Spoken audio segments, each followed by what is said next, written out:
എനിക്ക് കുഴപ്പമില്ല, അവർക്ക് കുഴപ്പമുണ്ടെന്നാണ്.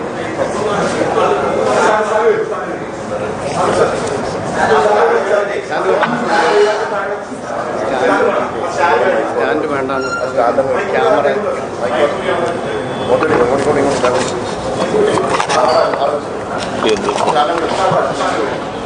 ആ ശരി ശരി മതി മതി. ഇപ്പൊ കേട്ടോളൂ അല്ലേ?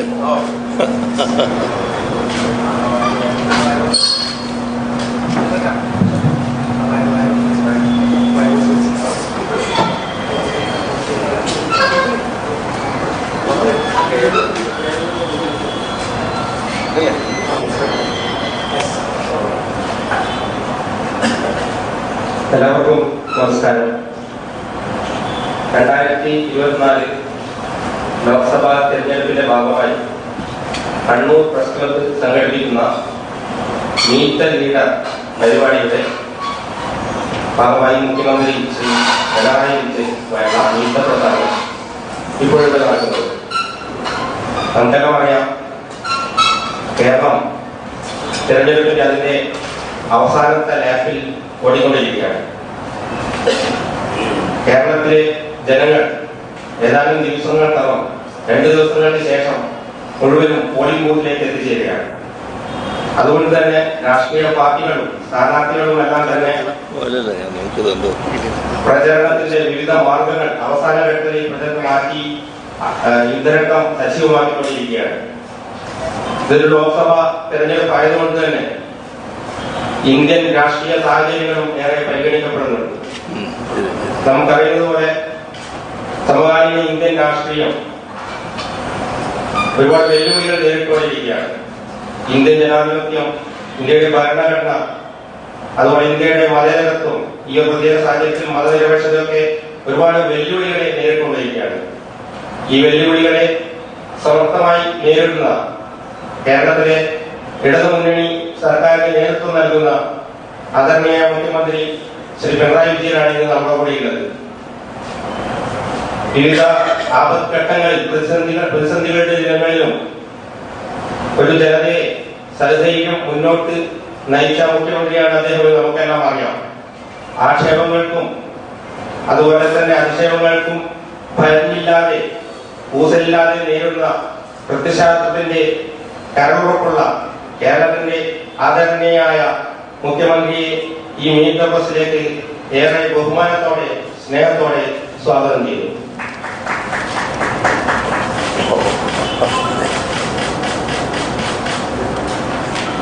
ഈ ചടങ്ങിൽ അധ്യക്ഷത വഹിക്കുന്നത് കണ്ണൂർ പ്രസ് ക്ലബിന്റെ പ്രസിഡന്റ് സിജി ലഹങ്കനാണ്. അദ്ദേഹത്തെയും ഈ ചടങ്ങിലേക്ക് സ്വാഗതം ചെയ്യുന്നു. ഈ ചടങ്ങിന് നന്ദി പറയുന്നത് പ്രസ് ക്ലബിന്റെ വൈസ് പ്രസിഡന്റ് സബിന പത്മനാണ്. അവരെയും ഈ ചടങ്ങിലേക്ക് സ്വാഗതം ആശംസിക്കുന്നു. കൂടാതെ ഇവിടെ എത്തിയ മുഴുവൻ മാധ്യമപ്രവർത്തകരെയും മറ്റു സുഹൃത്തുക്കളെയും ഈ ചടങ്ങിലേക്ക് സ്വാഗതം ചെയ്തുകൊണ്ട് അധ്യക്ഷ സ്ഥാനത്തേക്ക് പ്രസിഡന്റ് ക്ഷണിക്കുന്നു.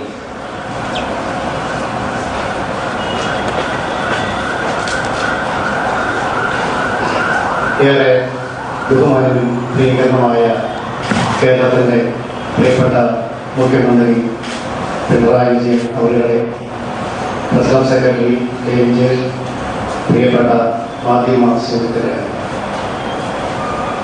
സമകാലീന ഇന്ത്യൻ രാഷ്ട്രീയം വളരെയേറെ സജീവമായി ചർച്ച ചെയ്യപ്പെട്ടുകൊണ്ടിരിക്കുന്ന ഒരുപാട് വിഷയങ്ങളുണ്ട്.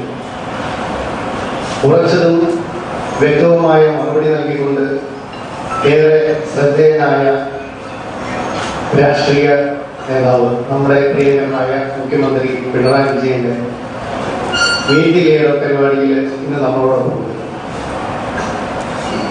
സമകാലിക രാഷ്ട്രീയ കാലാവസ്ഥകളിൽ കേരള രാഷ്ട്രീയം എക്കാലത്തും വളരെ വ്യത്യസ്തമായ മാതൃകകൾ ഇന്ത്യൻ രാഷ്ട്രീയത്തിലും അതുപോലെ ലോകത്തിലും സമ്മാനിച്ചിട്ടുണ്ട്.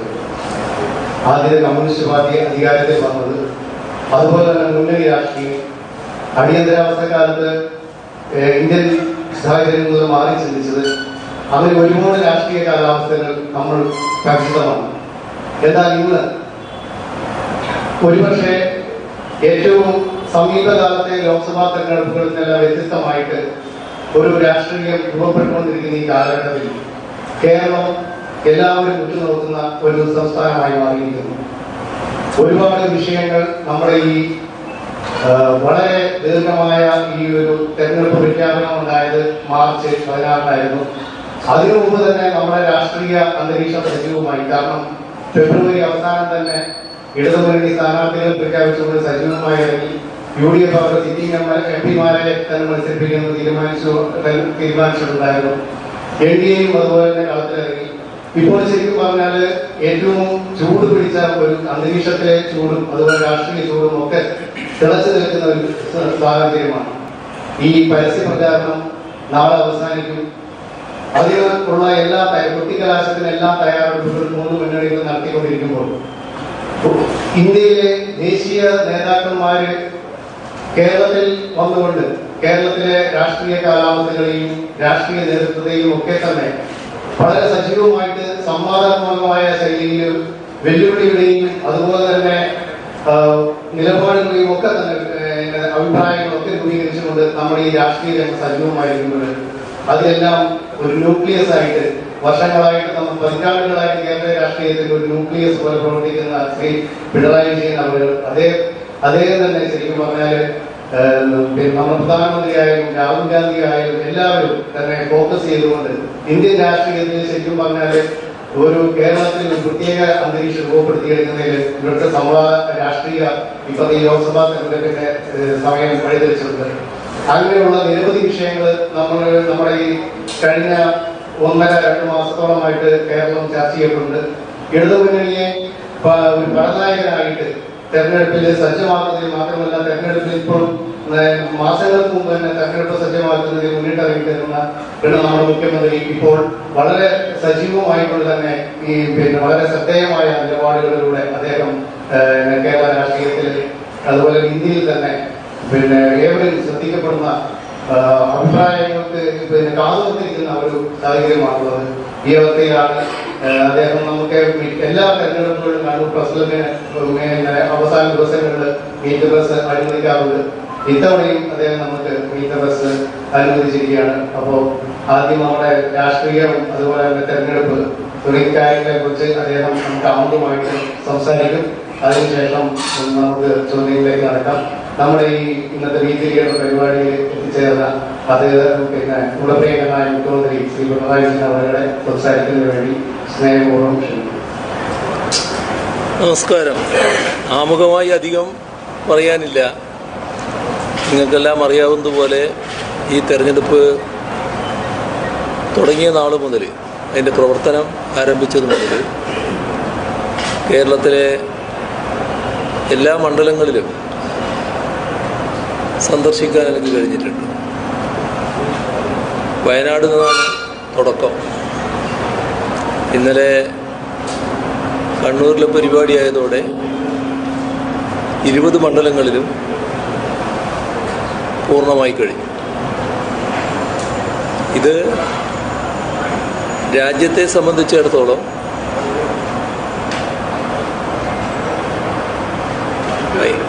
മൈക്ക് നിങ്ങളല്ലേ അത് പൊക്കി വെക്കട്ടോ, നിങ്ങളല്ലേ പറഞ്ഞത്.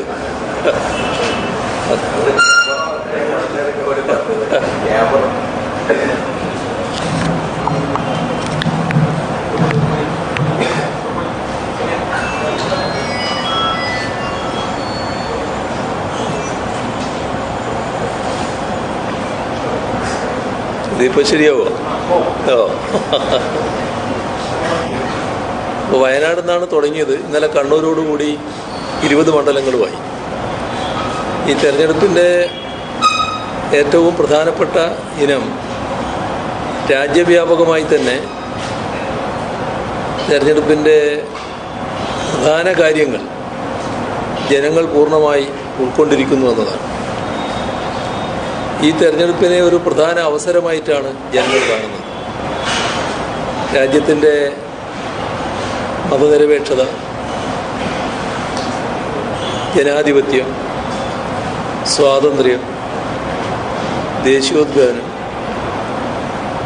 നമ്മുടെ ഭരണഘടന തന്നെയും സംരക്ഷിക്കണമെങ്കിൽ ഈ തെരഞ്ഞെടുപ്പ് ഒരു പ്രധാന അവസരമാണ് എന്നാണ് ജനങ്ങൾ തിരിച്ചറിഞ്ഞിട്ടുള്ളത്. ഇതിനെല്ലാം ആപത്തുണ്ടാക്കുന്നത് ഇവിടെ കേന്ദ്രഭരണം കൈയാളുന്ന BJPയുടെ നേതൃത്വത്തിലുള്ള ഗവൺമെൻറ്റാണ്. അപ്പോൾ BJPയുടെ നേതൃത്വത്തിലുള്ള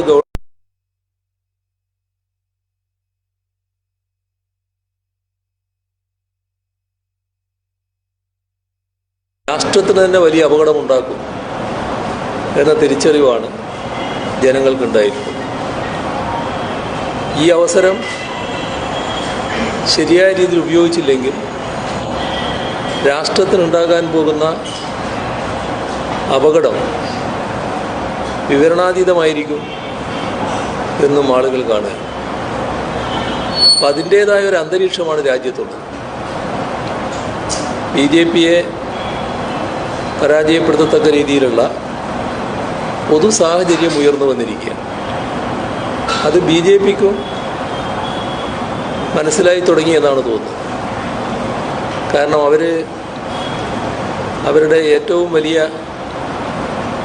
കാർഡ്, വർഗീയ കാർഡ് ഇറക്കി കളിക്കാൻ ഇപ്പോൾ തയ്യാറായിരിക്കുന്നു. പ്രധാനമന്ത്രി തന്നെ അടുത്ത വിഷലിപ്തമായ വർഗീയ പ്രചരണത്തിന് നേതൃത്വം കൊടുക്കുന്ന കാഴ്ചയാണ് നമുക്ക് കാണേണ്ടി വന്നത്. അപ്പോൾ രാജ്യത്ത് BJP ഗവൺമെൻറ് ഇനിയൊരു ഊഴമില്ല എന്ന നിലയിൽ ജനങ്ങളാകെ തീരുമാനിച്ചൊരു ഘട്ടമാണിത്. കേരളത്തെ സംബന്ധിച്ചിടത്തോളം പ്രത്യേകമായൊരു സാഹചര്യമുണ്ട്. അത് നമ്മുടെ സംസ്ഥാനത്ത് കഴിഞ്ഞ തെരഞ്ഞെടുപ്പ് 2019 തെരഞ്ഞെടുപ്പ്, ആ തെരഞ്ഞെടുപ്പിൽ ജയിച്ചു പോയവരെ അവരുടെ പ്രവർത്തനം വെച്ച് വിലയിരുത്താനുള്ള അവസരമാണിത്. അങ്ങനെ നോക്കിയാൽ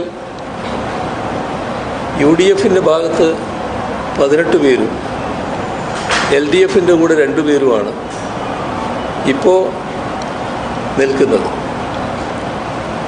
ഈ 18 പേര് കേരളത്തിൻ്റേതായ പ്രശ്നങ്ങൾ ശരിയായ രീതിയിൽ കൈകാര്യം ചെയ്തില്ല എന്ന ബോധ്യമാണ് ജനങ്ങൾക്കാകെയുള്ളത്. ഇതിൽ 2 ഭാഗമുണ്ട്. ഒന്ന്, രാജ്യത്തെ ബാധിക്കുന്ന പ്രശ്നങ്ങൾ, രാജ്യത്തിൻ്റെ മതനിരപേക്ഷതയുമായി ബന്ധപ്പെട്ട ഒട്ടേറെ പ്രശ്നങ്ങൾ ഈ 5 വർഷ കാലയളവിനുള്ളിലുണ്ടായി. കാരണം 2019 രണ്ടാം ഊഴം BJP ഗവൺമെൻറ് ലഭിച്ചപ്പോൾ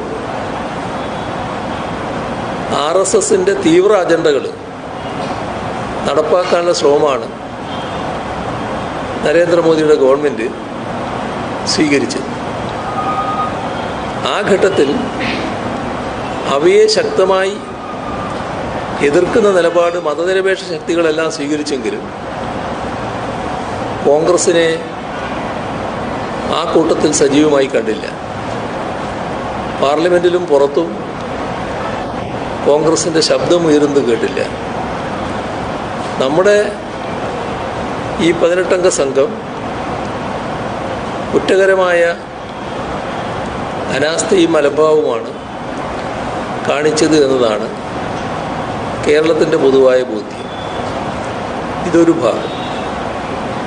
മറ്റൊരു ഭാഗം, കേരളത്തിൻ്റെ ശബ്ദം ഇത്തരം ഘട്ടങ്ങളിൽ വലിയ തോതിൽ പാർലമെൻറ്റിൽ മുഴങ്ങാറുണ്ട്.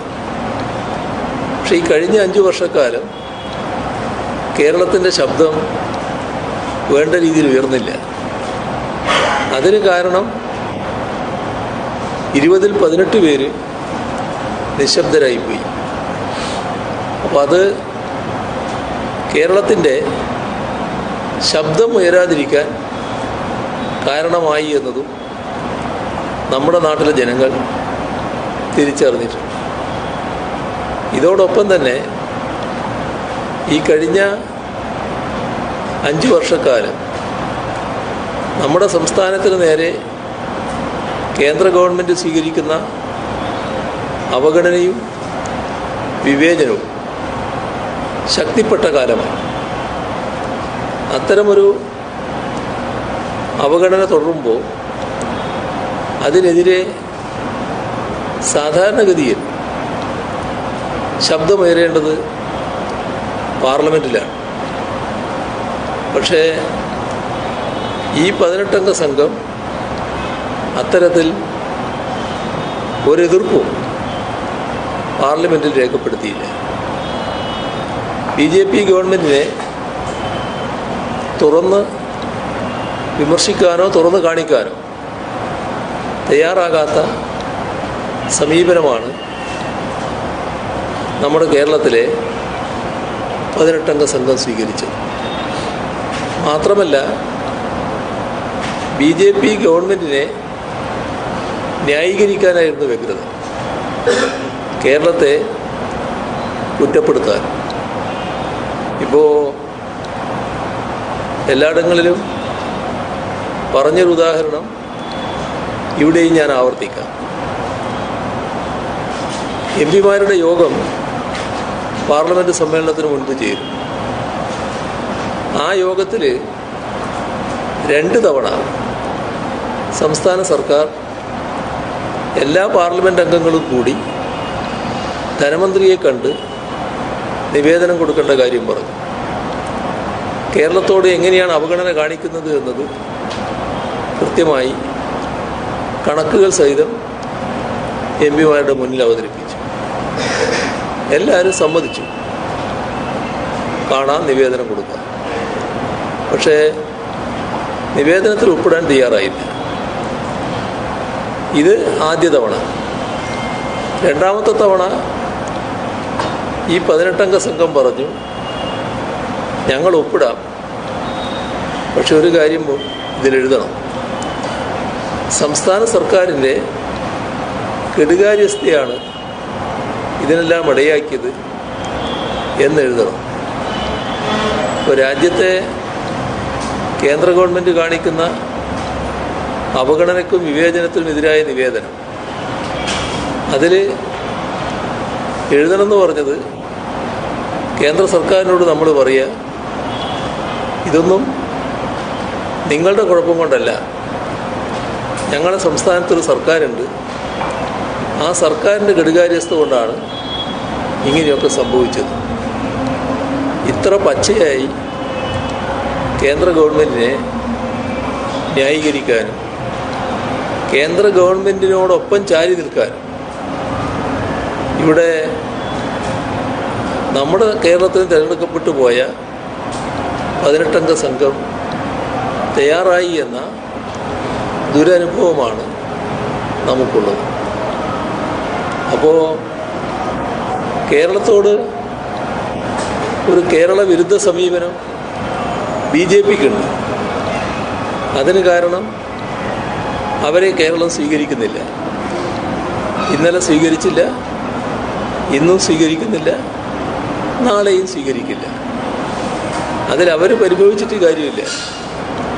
കേരളം ജാതിഭേദവും മതദ്വേഷവും ഏതുമില്ലാതെ സർവരും സോദരത്വേന വാഴുന്നൊരു നാടാണ്.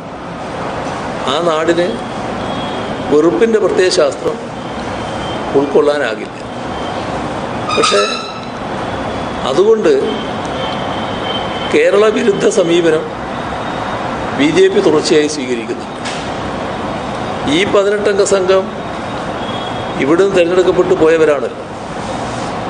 അവരെന്തിനാണ് കേരള വിരുദ്ധ സമീപനത്തിലേക്ക് എത്തിയത്? പക്ഷേ നമ്മുടെ അനുഭവം അവരും കേരള വിരുദ്ധ സമീപനം സ്വീകരിച്ചു വന്നതാണ്. അപ്പോൾ ജനങ്ങൾ ഇതാണ് വിലയിരുത്തുന്നത്. ഈ കഴിഞ്ഞ 5 വർഷക്കാലം കേരളത്തിൽ കേരള വിരുദ്ധ സമീപനം സ്വീകരിച്ച ഇവരോട് കടുത്ത അമർഷമാണ് പൊതുവെ ജനങ്ങൾക്കുള്ളത്. കേരളത്തിൽ നിന്ന് പോകുന്നത് കേരളത്തിൻ്റെ താല്പര്യമുയർത്തുന്നവരാകണം.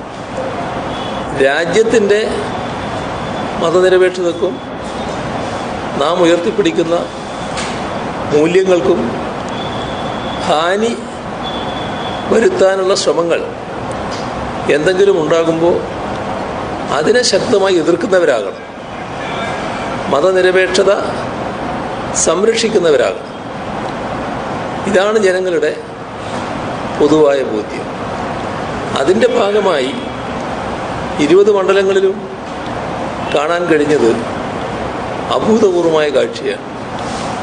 ഈ വികാരത്തിൽ നിൽക്കുന്ന ജനങ്ങൾ എല്ലാ മണ്ഡലങ്ങളിലും LDF അനുകൂലമായ ഒരു തരംഗം എന്ന രീതിയിൽ ഉയർന്നു വരുന്നതിന് ഇടയാക്കിയിരിക്കുകയാണ്. പൊതുവെ LDF മികവാർന്ന വിജയം ഈ തെരഞ്ഞെടുപ്പിൽ നേടാനാകുമെന്നതാണ് പൊതുവെയുള്ള നില. ഇതാണ് ആമുഖമായി എനിക്ക് പറയാൻ. ചോദ്യങ്ങളാവും. മൈക്ക് രണ്ട് സൈഡിലും കൈമാറിയിട്ടുണ്ട്. നരേന്ദ്രമോദിയുടെ ഒരു ഉദ്ദേശ പ്രസംഗമാണ് ഇപ്പോൾ വലിയ ചർച്ചയാവുന്നത്. അതുമായി ബന്ധപ്പെട്ടുകൊണ്ട് ഇന്നലെ പ്രതിപക്ഷ രാഷ്ട്രീയ കക്ഷികൾ തെരഞ്ഞെടുപ്പ് കമ്മീഷന് തെളിവുകളടക്കം പരാതി കൊടുത്തു.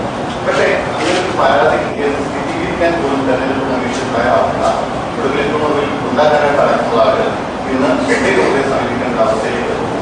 തെരഞ്ഞെടുപ്പ് കമ്മീഷനിൽ നിന്ന് നീതിപൂർവമല്ല കാര്യങ്ങളെന്ന് തോന്നുന്നു. നമ്മുടെ രാജ്യത്ത് സംഭവിച്ച ഒരു കാര്യം ഇതോടൊപ്പം ചേർത്ത് നമ്മൾ കാണണം.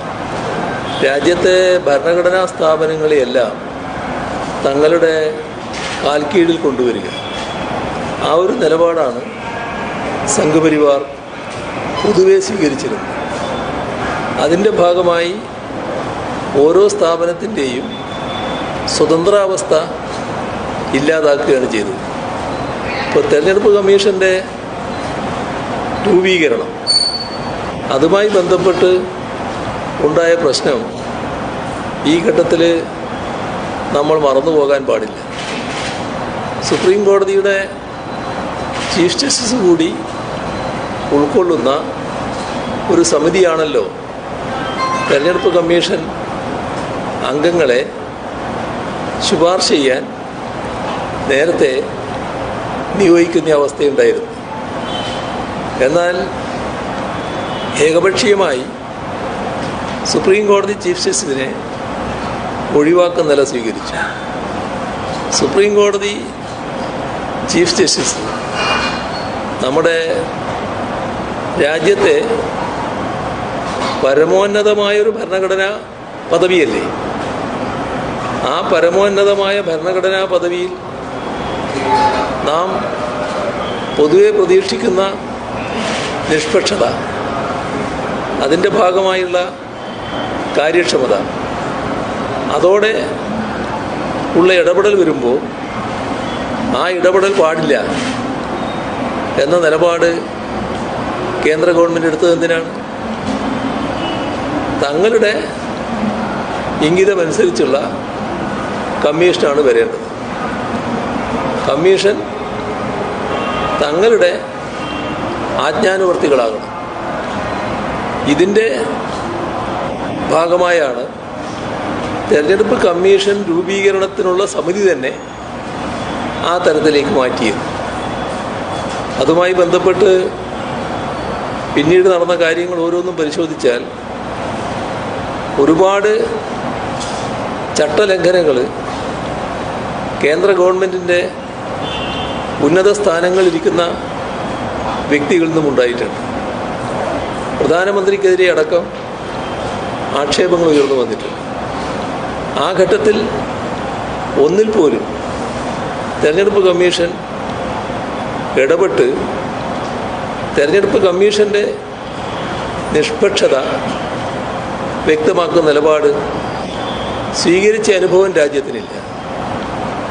ഇപ്പോൾ പച്ചയായി തന്നെ തെരഞ്ഞെടുപ്പ് രംഗത്ത് പറയാൻ പാടില്ലാത്ത രീതിയിൽ ഒരു പ്രത്യേക മതവിഭാഗത്തെ കുറ്റപ്പെടുത്തുകയും പ്രത്യേക വിഭാഗത്തിൻ്റെ വികാരം കുത്തിയിളക്കത്തക്ക രീതിയിൽ വർഗീയ പ്രചരണം നടത്തുകയും ചെയ്തിരിക്കുന്നു. അങ്ങനെ നടത്തിയത് പ്രധാനമന്ത്രിയാണ്. അപ്പോൾ സാധാരണഗതിയിൽ ഉടനെ ഇടപെടേണ്ട കേസാണിത്. പക്ഷേ ഇടപെടുന്നില്ല. തെരഞ്ഞെടുപ്പ് കമ്മീഷൻ അതിൻ്റെ നിഷ്പക്ഷത ജനസമക്ഷം രാജ്യത്തിന് മുന്നിൽ ബോധ്യപ്പെടുത്തേണ്ട ഒരു ഘട്ടമാണിത്. കാരണം അത്ര പച്ചയായാണ് ചട്ടങ്ങൾ ലംഘിക്കപ്പെട്ടിട്ടുള്ളത്. അപ്പോൾ പ്രധാനപ്പെട്ട രാഷ്ട്രീയ പാർട്ടികൾ CPIഎമ്മിൻ്റെ ജനറൽ സെക്രട്ടറി സഖാവ് സീതാറാം യെച്ചൂരിയെ പോലുള്ളവർ പരസ്യമായി തന്നെ പറഞ്ഞു തെരഞ്ഞെടുപ്പ് കമ്മീഷനോട്, നിങ്ങളുടെ നിഷ്പക്ഷത തെളിയിക്കേണ്ട ഒരു കാലമാണിത് എന്ന്. എന്നിട്ടും ഇതേവരെ കമാന്നൊരക്ഷരം തെരഞ്ഞെടുപ്പ് കമ്മീഷൻ്റെ ഭാഗത്തു നിന്നുണ്ടായിട്ടില്ല. ഇത് ദൗർഭാഗ്യകരമായ അവസ്ഥയാണ്. സ്വാഭാവികമായും പരമോന്നത കോടതിയുടെ മുന്നിൽ ഈ വിഷയങ്ങളെല്ലാം ചർച്ച ചെയ്യപ്പെടേണ്ടി വരും എന്നത് തന്നെയാണ് നാം കാണേണ്ടത്. അതോടൊപ്പം തന്നെ ഇത്തരത്തിലുള്ള നിലപാട് സ്വീകരിക്കുന്ന BJPക്കെതിരെയുള്ള പൊതുവികാരം അത് കൂടുതൽ ശക്തമാവുകയാണ്, പ്രബലമാവുകയാണ്. അതിൻ്റെ ഭാഗമായി കൂടുതൽ ഒറ്റപ്പെടുന്ന അവസ്ഥയാണ് BJPക്ക് സംഭവിക്കുകയും ചെയ്യുക. രാഹുൽ ഗാന്ധിക്കെതിരെ ഈ പരാമർശം ഉണ്ടാകുന്നത് CPM എടുത്തൊരു നിലപാട് അതൊരു ശരിയായ രാഷ്ട്രീയ രീതിയില്ല. ആളുകളെ അങ്ങനെ പേര് പറഞ്ഞ് കളിയാക്കുന്നത് ശരിയല്ല. ഈ അടുത്ത കാലത്ത് മാറി എന്താ ആദ്യം പറഞ്ഞ കേട്ടില്ല, ആദ്യത്തെ കേട്ടില്ല. എന്താ പേര് പറഞ്ഞ്? രാഹുൽ ഗാന്ധിയെ കഴിഞ്ഞ കാലങ്ങളിൽ പപ്പത് പറഞ്ഞ് അതിശയിക്കുന്ന ഒരു സാഹചര്യം ഉണ്ടായിരുന്നു. അപ്പോ അന്ന് CPM എടുത്തൊരു നിലപാട് അങ്ങനെ പേര് പറഞ്ഞ ആളുകളെ കളിയാക്കുന്ന രാഷ്ട്രീയ രീതി CPM ഇല്ല അങ്ങനെ നിങ്ങൾ പറഞ്ഞു കേട്ടു. പക്ഷെ ഈ ഘട്ടത്തിൽ അങ്ങനെ ആ പേരിനെ കുറിച്ച് ഓർമ്മപ്പെടുത്തുന്നു. കഴിഞ്ഞ ദിവസം കിമിലിക്കുട്ടൻ എന്ന പ്രയോഗം ഇതൊക്കെ ഒരു മാറ്റം എങ്ങനെയാണ് സംഭവിച്ചത്? അത്രമാത്രം ഒരു വിയോജിപ്പ് രാഹുൽ ഗാന്ധിയുമായി ഉണ്ടായിരുന്നതിന് സൂചിപ്പിച്ചു. രാഹുൽ ഗാന്ധി നല്ല മാറ്റം വന്നു എന്നാണ് കോൺഗ്രസ്സുകാർ തന്നെ സാധാരണ പറയാറുള്ളത്. ഈ യാത്രയൊക്കെ നടത്തിയപ്പോൾ കുറേ അനുഭവമൊക്കെ വന്ന് അദ്ദേഹത്തിന് നല്ല മാറ്റം വന്നിട്ടുണ്ട് എന്ന് കോൺഗ്രസ്സുകാർ സൗഹൃദ സംഭാഷണത്തിലൊക്കെ പറയുന്നത് കേൾക്കാം. പക്ഷേ ഈ ഘട്ടത്തിൽ അദ്ദേഹം വന്ന് പറഞ്ഞ കാര്യങ്ങൾ അത് സാധാരണഗതിയിൽ ഒരു രാഷ്ട്രീയ നേതാവിന് പറ്റുന്ന രീതിയിലല്ല. ഒരു രാഷ്ട്രീയ നേതാവെന്ന് പറയുമ്പോൾ അതിൻ്റെ ഭാഗമായി ഏത് രാഷ്ട്രീയ പാർട്ടിയുടേതായാലും സ്വീകരിക്കേണ്ട പൊതുവായ ചില നിലപാടുകളുണ്ട്. ആ നിലപാടുകളൊന്നും ഒരു ഘട്ടത്തിലും രാഹുൽ ഗാന്ധിയിൽ കാണാൻ കഴിഞ്ഞിട്ടില്ല. അത് പിന്നെ അവർ ചർച്ച ചെയ്യേണ്ട കാര്യമാണ്, നമ്മൾ ചർച്ച ചെയ്യേണ്ട പ്രശ്നമല്ല. അത് കോൺഗ്രസ് പാർട്ടി ആലോചിക്കേണ്ട കാര്യമാണ്. കോൺഗ്രസ് പാർട്ടിക്ക് ഇത്തരം ആലോചനകളൊന്നും നടത്താൻ കഴിയില്ല എന്നുള്ളത് നമുക്കെല്ലാവർക്കും അറിയാവുന്ന കാര്യമാണ്. ഇപ്പോൾ രാജ്യത്ത് അതീവ ഗൗരവമായ വിഷയങ്ങൾ ഉയർന്നു വരുമ്പോൾ അത്തരം വിഷയങ്ങളുടെ വലിയ ചർച്ച ഇവിടെ നടക്കുമ്പോൾ അതിൻ്റെ കൂടെ തന്നെ ഉയർന്നു വന്നൊരു കാര്യമാണ് രാഹുൽ ഗാന്ധി ഇവിടെ ഇല്ല എന്നത്. ഇന്ത്യയിൽ ആ ഘട്ടത്തിലില്ല എന്നത് പല ഘട്ടങ്ങളിൽ ചർച്ച ചെയ്യപ്പെട്ടിട്ടുണ്ട്. അപ്പോൾ ഒരു ഗൗരവമേറിയ രാഷ്ട്രീയ പ്രവർത്തകൻ എന്ന നില പലപ്പോഴും അദ്ദേഹത്തിന് സ്വീകരിക്കാൻ കഴിയുന്നില്ല എന്നത് ഈ രാജ്യത്തിൻ്റെ മുന്നിലുള്ള അനുഭവമാണ്. അതൊന്നും ആരും സാധാരണ വിമർശനമായിട്ട് ഉന്നയിക്കാറില്ല. കാരണം അത് ആ പാർട്ടിയുടെ കാര്യമാണ്, ആ പാർട്ടി നിശ്ചയിക്കേണ്ട കാര്യമാണ്. അതുകൊണ്ട് നമ്മളെന്തിനാണ് അതിൻ്റെ കാര്യത്തിലേക്ക് കടക്കേണ്ട കാര്യം? പക്ഷേ ഈ തെരഞ്ഞെടുപ്പ് BJPക്കെതിരെ വലിയ തോതിലുള്ള പൊതുവികാരം രാജ്യത്താകെ അലയടിച്ചുയരുമ്പോൾ ഈ കേരളത്തിൽ വന്നിട്ട് BJPയെ സഹായിക്കുന്ന കേരള അന്തരീക്ഷത്തിൽ BJPയുടെ അന്വേഷണ ഏജൻസികളെ സഹായിക്കുന്ന നിലപാട് രാഹുൽ ഗാന്ധിയെ പോലൊരാളിൽ നിന്ന് ഉണ്ടാവുക എന്നത് തീർത്തും അപക്വമായൊരു കാര്യമാണ്. ഇവിടെയുള്ള കോൺഗ്രസിൻ്റെ ചില ആളുകൾക്ക് പ്രത്യേകമായ ചില താല്പര്യങ്ങളും ഉദ്ദേശങ്ങളും ഉണ്ടാകാം. അതിൻ്റെ ഭാഗമായി അവർ പറഞ്ഞു കൊടുക്കുന്ന കാര്യങ്ങൾ അതേപോലെ ആവർത്തിക്കേണ്ട ഒരു വ്യക്തിത്വമല്ലല്ലോ രാഹുൽ ഗാന്ധിക്ക് ഉണ്ടാകേണ്ടത്. അദ്ദേഹം രാജ്യത്തിൻ്റെ രാഷ്ട്രീയം കൈകാര്യം ചെയ്യുന്ന ആളായിട്ടല്ലേ മാറേണ്ടത്. അവിടെ അതിനനുസരിച്ച് പ്രതികരണമാണോ ഉണ്ടായത്? അതാണ് ഞാൻ പറഞ്ഞത്, നിങ്ങൾ പഴയ പേരിലേക്ക് മാറരുത് എന്ന്. നിങ്ങൾക്ക് മാറ്റം വന്നിട്ടുണ്ട് എന്ന് നിങ്ങളെ കോൺഗ്രസ്സുകാർ തന്നെ ഇവിടെ പറയാറുണ്ടായിരുന്നു. നിങ്ങൾ ഇതിലൂടെ കാണിക്കുന്നത് ഒരു മാറ്റവും നിങ്ങൾക്ക് വന്നിട്ടില്ല എന്നാണ്. ആ പറഞ്ഞത് തീർത്തും ശരിയായൊരു കാര്യമാണ്. ആ പറഞ്ഞതിൽ തന്നെയാണ് ഞാൻ നിൽക്കുന്നത്. ഈ രാഹുലിനെതിരായ വിമർശനങ്ങൾ അതിരുവിടുന്നില്ല. കാരണം ഇവിടെ പി.വി. അശോക് പറഞ്ഞിരിക്കുന്നു രാഹുലിന്റെ DNA വളരെ ഇത്തരം അതിരുവിട്ട പരാമർശങ്ങൾ പറയുമ്പോൾ ശ്രദ്ധിക്കണം ഇത്തരം കാര്യങ്ങൾ. രാഹുൽ ഗാന്ധി പറയുമ്പോൾ അത് തിരിച്ചു കിട്ടുമെന്ന് നല്ലോണം കണക്കാക്കിക്കൊള്ളണം. അങ്ങനെ തിരിച്ചു കിട്ടാതിരിക്കത്തക്ക ഒരു വ്യക്തിത്വമൊന്നുമല്ല രാഹുൽ ഗാന്ധിയുടെ.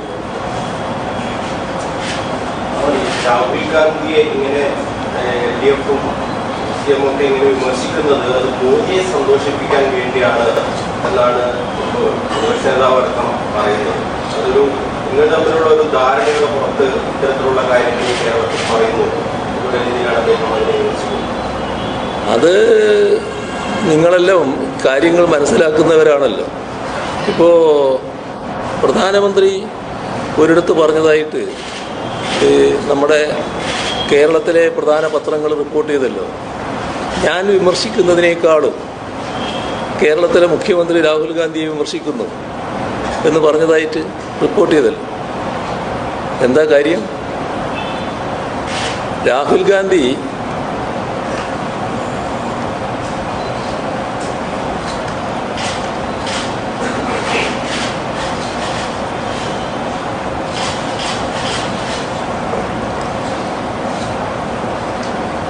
വിമർശിക്കപ്പെടുന്നത് എന്തിനാ?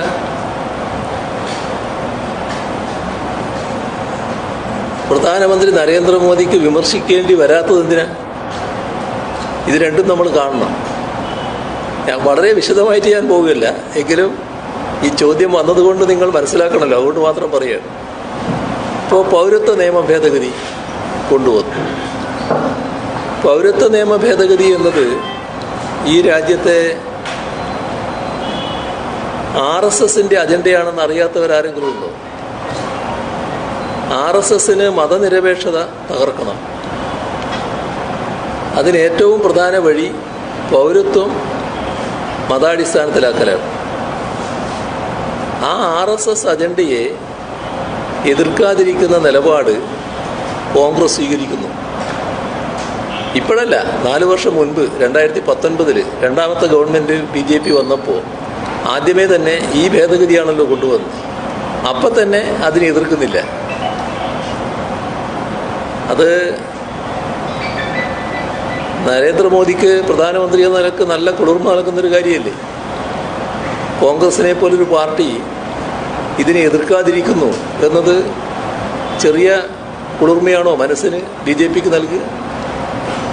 ആ ഘട്ടത്തിൽ വലിയ പ്രക്ഷോഭം രാജ്യത്താകെ നടക്കുന്നു. ഡൽഹിയിലും മറ്റും കനത്ത പ്രക്ഷോഭം. ആ പ്രക്ഷോഭത്തിൽ എവിടെയും കോൺഗ്രസിനെ കാണാനില്ല. വീണ്ടും BJPക്ക് സന്തോഷമല്ലേ ഉണ്ടാക്കുന്നത്? നിങ്ങൾ എന്തുകൊണ്ടാണ് ഉണ്ടാകാത്തത് എന്നല്ലേ ഞങ്ങൾ വിമർശിക്കുന്നത്. ആ വിമർശനം വേണ്ടേ? ഇവിടെ കേരളത്തിൽ വ്യത്യസ്തമായൊരു നില ഇവിടുത്തെ കോൺഗ്രസ് സ്വീകരിച്ചിരുന്നു. അത് നമ്മുടെ സംസ്ഥാനത്ത് നമ്മൾ ആദ്യം തന്നെ പ്രഖ്യാപിച്ചു ഈ നിയമ ഭേദഗതി ഇവിടെ നടപ്പാക്കില്ല എന്ന്. തുടർന്ന് എല്ലാവരും കൂടിയുള്ള പരിപാടികളാണ് നടത്തിയത്. അതിൻ്റെ ഭാഗമായി വലിയൊരു പ്രതിഷേധ സംഗമം പ്രതിപക്ഷ നേതാവും പ്രതിപക്ഷ നേതാക്കളും എല്ലാം പങ്കെടുത്തു. തൊട്ടു പിന്നാലെ സർവകക്ഷി യോഗം, നിയമസഭയുടെ പ്രത്യേക യോഗം, അതിലെയും നിയമ ഭേദഗതി പിൻവലിക്കണമെന്ന പ്രമേയം ഏകകണ്ഠേന പാസ്സാക്കൽ, ഇതിലെല്ലാം കോൺഗ്രസ് ഉണ്ട്. പക്ഷേ അതെല്ലാം കഴിഞ്ഞതിന് ശേഷം അന്നത്തെ KPCC പ്രസിഡന്റ് പരസ്യമായി ഇതിനെല്ലാം തള്ളിപ്പറഞ്ഞു. അതിൻ്റെ കൂട്ടത്തിൽ അദ്ദേഹം പറഞ്ഞു, ഇനി ഞങ്ങൾ യോജിച്ച പ്രക്ഷോഭത്തിനില്ല. എന്താ അങ്ങനെ പറയാൻ കാരണം? സാധാരണ സർക്കാരാണ് അതിന് മുൻകൈ എടുത്തിരുന്നത്. സർക്കാരിൻ്റെ ഭാഗത്ത് എന്തെങ്കിലും വീഴ്ച പറ്റിയെങ്കിൽ അതവർ പറയുമായിരുന്നു. ഒന്നും ഇതേവരെ പറഞ്ഞിട്ടില്ല. അന്നും പറഞ്ഞില്ല, ഈ 4 വർഷമായിട്ടും പറഞ്ഞിട്ടില്ല. ഞങ്ങൾ പറഞ്ഞൊരു കാരണമുണ്ട്. അതായത് രാജ്യത്ത്, കേരളത്തിന് പുറത്ത് ഒരിടത്തും ഈ പ്രക്ഷോഭത്തിൽ കോൺഗ്രസ് ഇല്ല. കേരളത്തിൽ മാത്രമേ കോൺഗ്രസ് ഉള്ളൂ. അപ്പോൾ കേരളത്തിലെ കോൺഗ്രസിനോട് കോൺഗ്രസിൻ്റെ കേന്ദ്ര നേതൃത്വം പറയുന്നു, നിങ്ങൾ പിൻവാങ്ങണം. അതല്ലേ ഉണ്ടായത്? അതല്ലെങ്കിൽ ഇവരാരെങ്കിലും ഇതേവരെ നിഷേധിച്ചോ? ഇപ്പോൾ ഈ ദിവസങ്ങളിലൊക്കെ ഞാൻ പറഞ്ഞുകൊണ്ടിരുന്നൊരു കാര്യമാണ്, ഇവരാരെങ്കിലും നിഷേധിച്ചു വന്നു. ഈ പിൻവാങ്ങല് ആരുടെ മനസ്സിനാണ് കുളിർമ നൽകുക? സംഘപരിവാർ മനസ്സിനല്ലേ? എങ്ങനെയാണ് ഇവർക്ക് ഇത്തരമൊരു നിലപാടെടുക്കാൻ പറ്റിയത്? പോട്ടെ, ഇതൊക്കെ 4 വർഷം മുൻപുള്ള കാര്യം. 4 വർഷമായിട്ട് ഈ പ്രശ്നം നമ്മൾ ചർച്ച ചെയ്തുകൊണ്ടിരിക്കുകയാണല്ലോ. ഇപ്പോൾ നമ്മുടെ രാജ്യത്ത് ഈ നിയമ ഭേദഗതി നടപ്പാക്കാനുള്ള ചട്ടങ്ങൾ കൊണ്ടുവന്നു. ആ ചട്ടം സാർവത്രികമായ എതിർപ്പിനിടയായി. എല്ലാവരും എതിർന്നു. കോൺഗ്രസിൻ്റെ ശബ്ദം നിങ്ങളാരെങ്കിലും കേട്ടോ? എന്തു പറ്റി കോൺഗ്രസ്സിന്? അതല്ലേ പ്രശ്നം. കോൺഗ്രസിൻ്റെ പ്രസിഡന്റിനോട് നിങ്ങളെ സുഹൃത്തുക്കൾ ചോദിച്ചല്ലോ ഒരിടത്ത് വെച്ചിട്ട്, സന്ധ്യ കഴിഞ്ഞപ്പോഴാണ് ചോദ്യം. അപ്പോൾ അദ്ദേഹം പറഞ്ഞ മറുപടി നിങ്ങൾക്ക് എല്ലാവർക്കും അറിയാലോ. രാത്രി ആലോചിച്ച് പറയാറ്. ഇതിനെപ്പറ്റി പ്രതികരണം ചോദിച്ചപ്പോഴാണ്. എന്താണ് കോൺഗ്രസിന് നിലപാടില്ലാതെ? രാഹുൽ ഗാന്ധിയെ ഞാൻ വിമർശിച്ചു എന്ന് പറയുന്നത് ഇവിടെയാണ് കേട്ടോ. അതും പ്രതിപക്ഷ നേതാവിന് അറിയാത്തതല്ല, നിങ്ങളും മനസ്സിലാക്കാത്തതല്ല. രാഹുൽ ഗാന്ധിയെ വിമർശിച്ചത് ഈ പശ്ചാത്തലത്തിലാണ്. ഇവിടെ ഞാൻ പറഞ്ഞ എന്താ, രാഹുൽ ഗാന്ധിയുടെ നേതൃത്വത്തിൽ ഒരു യാത്ര ഇന്ത്യയിൽ നടത്തുന്നു. ആ യാത്രയിൽ ഒരിടത്തും, ആ യാത്രയിൽ എല്ലാ പ്രശ്നങ്ങളും അദ്ദേഹം കൈകാര്യം ചെയ്യുന്നുണ്ട്. രാജ്യത്തും ലോകത്തുമുള്ള എല്ലാ പ്രശ്നങ്ങളിലും പ്രതികരിക്കുന്നുണ്ട്. ഈ ഒരു കാര്യത്തിൽ മാത്രം പ്രതികരണമില്ല. പൗരത്വ നിയമ ഭേദഗതിയെക്കുറിച്ച് മാത്രം പ്രതികരണമില്ല. എന്താ പ്രതികരണമില്ലാത്തത്? അത് ആർക്കാ സന്തോഷം പകരുക? BJPക്കല്ലേ സന്തോഷം പകരുക? നിങ്ങൾ സംഘപരിവാറിൻ്റെ നിലപാടിനെ വിമർശിച്ചില്ല എന്ന് ഞാനോ ഇടതുപക്ഷ നേതാക്കളോ LDF നേതാക്കളോ ഇവിടെ പറഞ്ഞാൽ അതെങ്ങനെയാണ് BJPക്ക് സന്തോഷം പകരുക? ഈ കോൺഗ്രസിൻ്റെ നിലപാടല്ലേ BJPക്ക് സന്തോഷം പകർന്നത്? പോട്ടെ, നമ്മുടെ രാജ്യത്ത് രാഷ്ട്രീയ പാർട്ടികൾ പ്രകടന പത്രികകൾ പുറത്തിറക്കുകയാണല്ലോ. ഞങ്ങളും പ്രകടന പത്രിക പുറത്തിറക്കി. ഞങ്ങളെ രണ്ട് കമ്മ്യൂണിസ്റ്റ് പാർട്ടികൾ ഇറക്കിയ പ്രകടന പത്രികയിൽ പൗരത്വ നിയമ ഭേദഗതി റദ്ദ് ചെയ്യുമെന്ന് കൃത്യമായി എഴുതി. എന്താ ഇവർക്ക് എഴുതാൻ പറ്റാതിരുന്നു? കോൺഗ്രസിൻ്റെ പ്രകടന പത്രിക ഒരു ഭാഗമില്ലാലോ, അങ്ങനെ ഒരു വാചകമില്ലാലോ. നിങ്ങൾ പ്രതിപക്ഷ നേതാവിനെയാണല്ലോ ഉദ്ധരിച്ചത്. പ്രതിപക്ഷ നേതാവിൻ്റെ പിന്നത്തെ പത്രസമ്മേളനം ഉണ്ടായില്ലേ? എന്ത് വാശിയോടെയാണ് പറഞ്ഞത്? വായിക്കാതെ പറയുകയാണ്. ഈ പ്രകടന പത്രികയിൽ ഈ പറയുന്ന ഭാഗം പരാമർശിച്ചില്ല എന്നതിനെക്കുറിച്ചാണ് അദ്ദേഹത്തിൻ്റെ വിമർശനം. പ്രകടന പത്രിക വായിക്കണ്ടേ? പ്രകടന പത്രിക വായിക്കാതെയാണ് ഈ പറഞ്ഞത്. പ്രകടന പത്രികയിൽ ഇത്രാമത്തെ പേജ്, ഇത്രാം ഖണ്ഡിക, ഇതൊന്നും വായിക്കാതെ പറയുകയാണ്. അതിലിത് കൃത്യമായി പറഞ്ഞിരിക്കുകയാണ്. അത് ഏറ്റവും പ്രാധാന്യത്തോടെ കൊടുത്ത പത്രം മലയാള മനോരമയാണ്. ഫ്രണ്ട് പേജിൽ ബാനർ ഹെഡിങ്ങിൽ ഈ പറഞ്ഞ എല്ലാ കാര്യങ്ങളും വാർത്തയായി കൊടുത്തു. അപ്പോൾ അത് പറഞ്ഞയാളെന്തോ അബദ്ധം ചെയ്തു എന്ന പ്രതീതിയാണ് പൊതുവിലുണ്ടാക്കിയത്. അന്ന് ഞാൻ ഒരിടത്ത് പത്രസമ്മേളനം നടത്തുമ്പോൾ ഈ പത്രവും ആ പ്രകടന പത്രികയുടെ കോപ്പിയും കൊണ്ടുപോയി. എന്നിട്ട് നിങ്ങളുടെ സുഹൃത്തുക്കളുടെ മുമ്പിൽ ഈ പ്രകടന പത്രിക കാണിച്ചു. ഇതാണ് പ്രകടന പത്രിക, ഈ പറഞ്ഞ പേജ് ഇതാണ്, ആ പേജ് എടുത്തു. പിന്നെ പരാമർശിച്ച ഖണ്ഡിക, ആ ഖണ്ഡിക കാണിക്കുക മാത്രമല്ല അത് അപ്പടി വായിച്ചു. അതിലെവിടെയെങ്കിലും ഒരു വാക്കുണ്ടോ ഈ പൗരത്വ നിയമ ഭേദഗതി എന്ന വാക്ക് എവിടെയെങ്കിലും ഉണ്ട്? എത്ര വസ്തുതാവിരുദ്ധമായ കാര്യമാണ് പറഞ്ഞത് പ്രതിപക്ഷ നേതാവ്? അങ്ങനെ പറയാൻ പാടുള്ളൂ, ആളുകൾ തെറ്റിദ്ധരിപ്പിക്കാൻ പാടുള്ളൂ.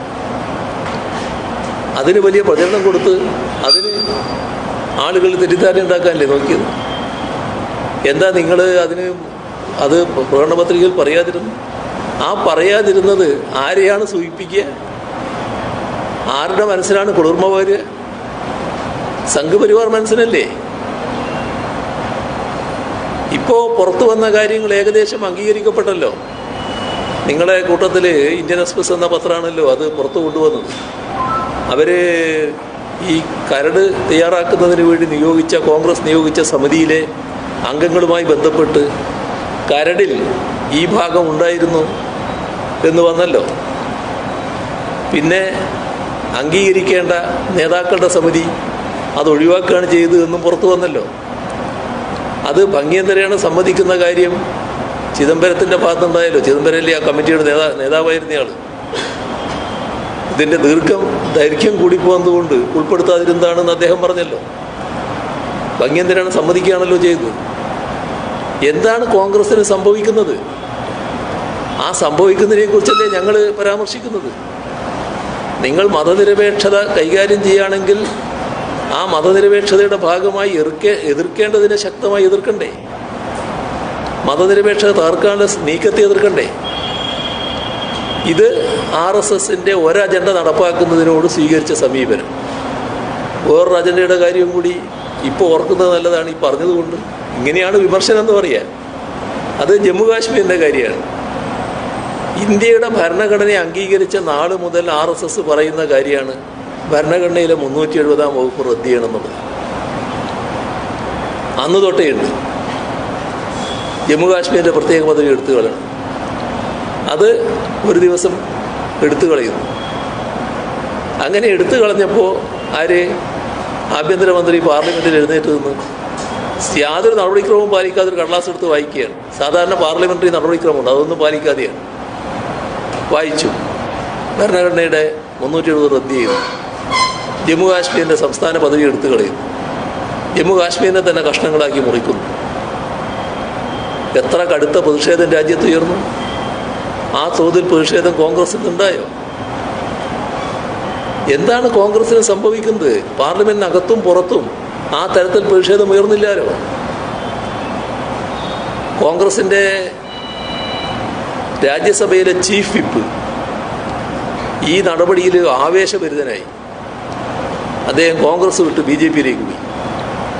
BJP അദ്ദേഹത്തിന് വീണ്ടും രാജ്യസഭാംഗത്വം നൽകി രാജ്യസഭയിലേക്ക് തിരിച്ചയച്ചു. എത്ര സംഘപരിവാർ മനസ്സുകാർ, ഇതുപോലത്തെ ആൾക്കാർ കോൺഗ്രസിൻ്റെ കൂടെയുണ്ട്. അതുകൊണ്ടല്ലേ അവരിൽ ചിലർ രഹസ്യമായി BJP ആ ഘട്ടത്തിൽ അഭിനന്ദിച്ചു എന്ന് വാർത്തകൾ വന്നത്. ഇതെല്ലാലോ കോൺഗ്രസിൽ നിന്ന് പ്രതീക്ഷിക്കുന്നത്. ആ നടപടിയെ ശക്തമായി എതിർക്കാത്ത കോൺഗ്രസിൻ്റെ സമീപനം ആർക്കാണ് സഹായകരം? RSS അജണ്ട നടപ്പാക്കാൻ പുറപ്പെട്ട BJPക്കും RSS അജണ്ടക്കുമല്ലേ സഹായം? ഇതാണോ കോൺഗ്രസിൻ്റെ ഭാഗത്തുണ്ടാകേണ്ടത്? അതിനെയല്ലേ ഞങ്ങൾ തുറന്നു കാണിക്കുന്നത്. എന്തിനാണ് നിങ്ങൾ ഈ സമീപനം തിരുത്തണം? അതല്ലേ ഞങ്ങൾ പറയുന്നത്, അതല്ലേ കാണേണ്ടത്.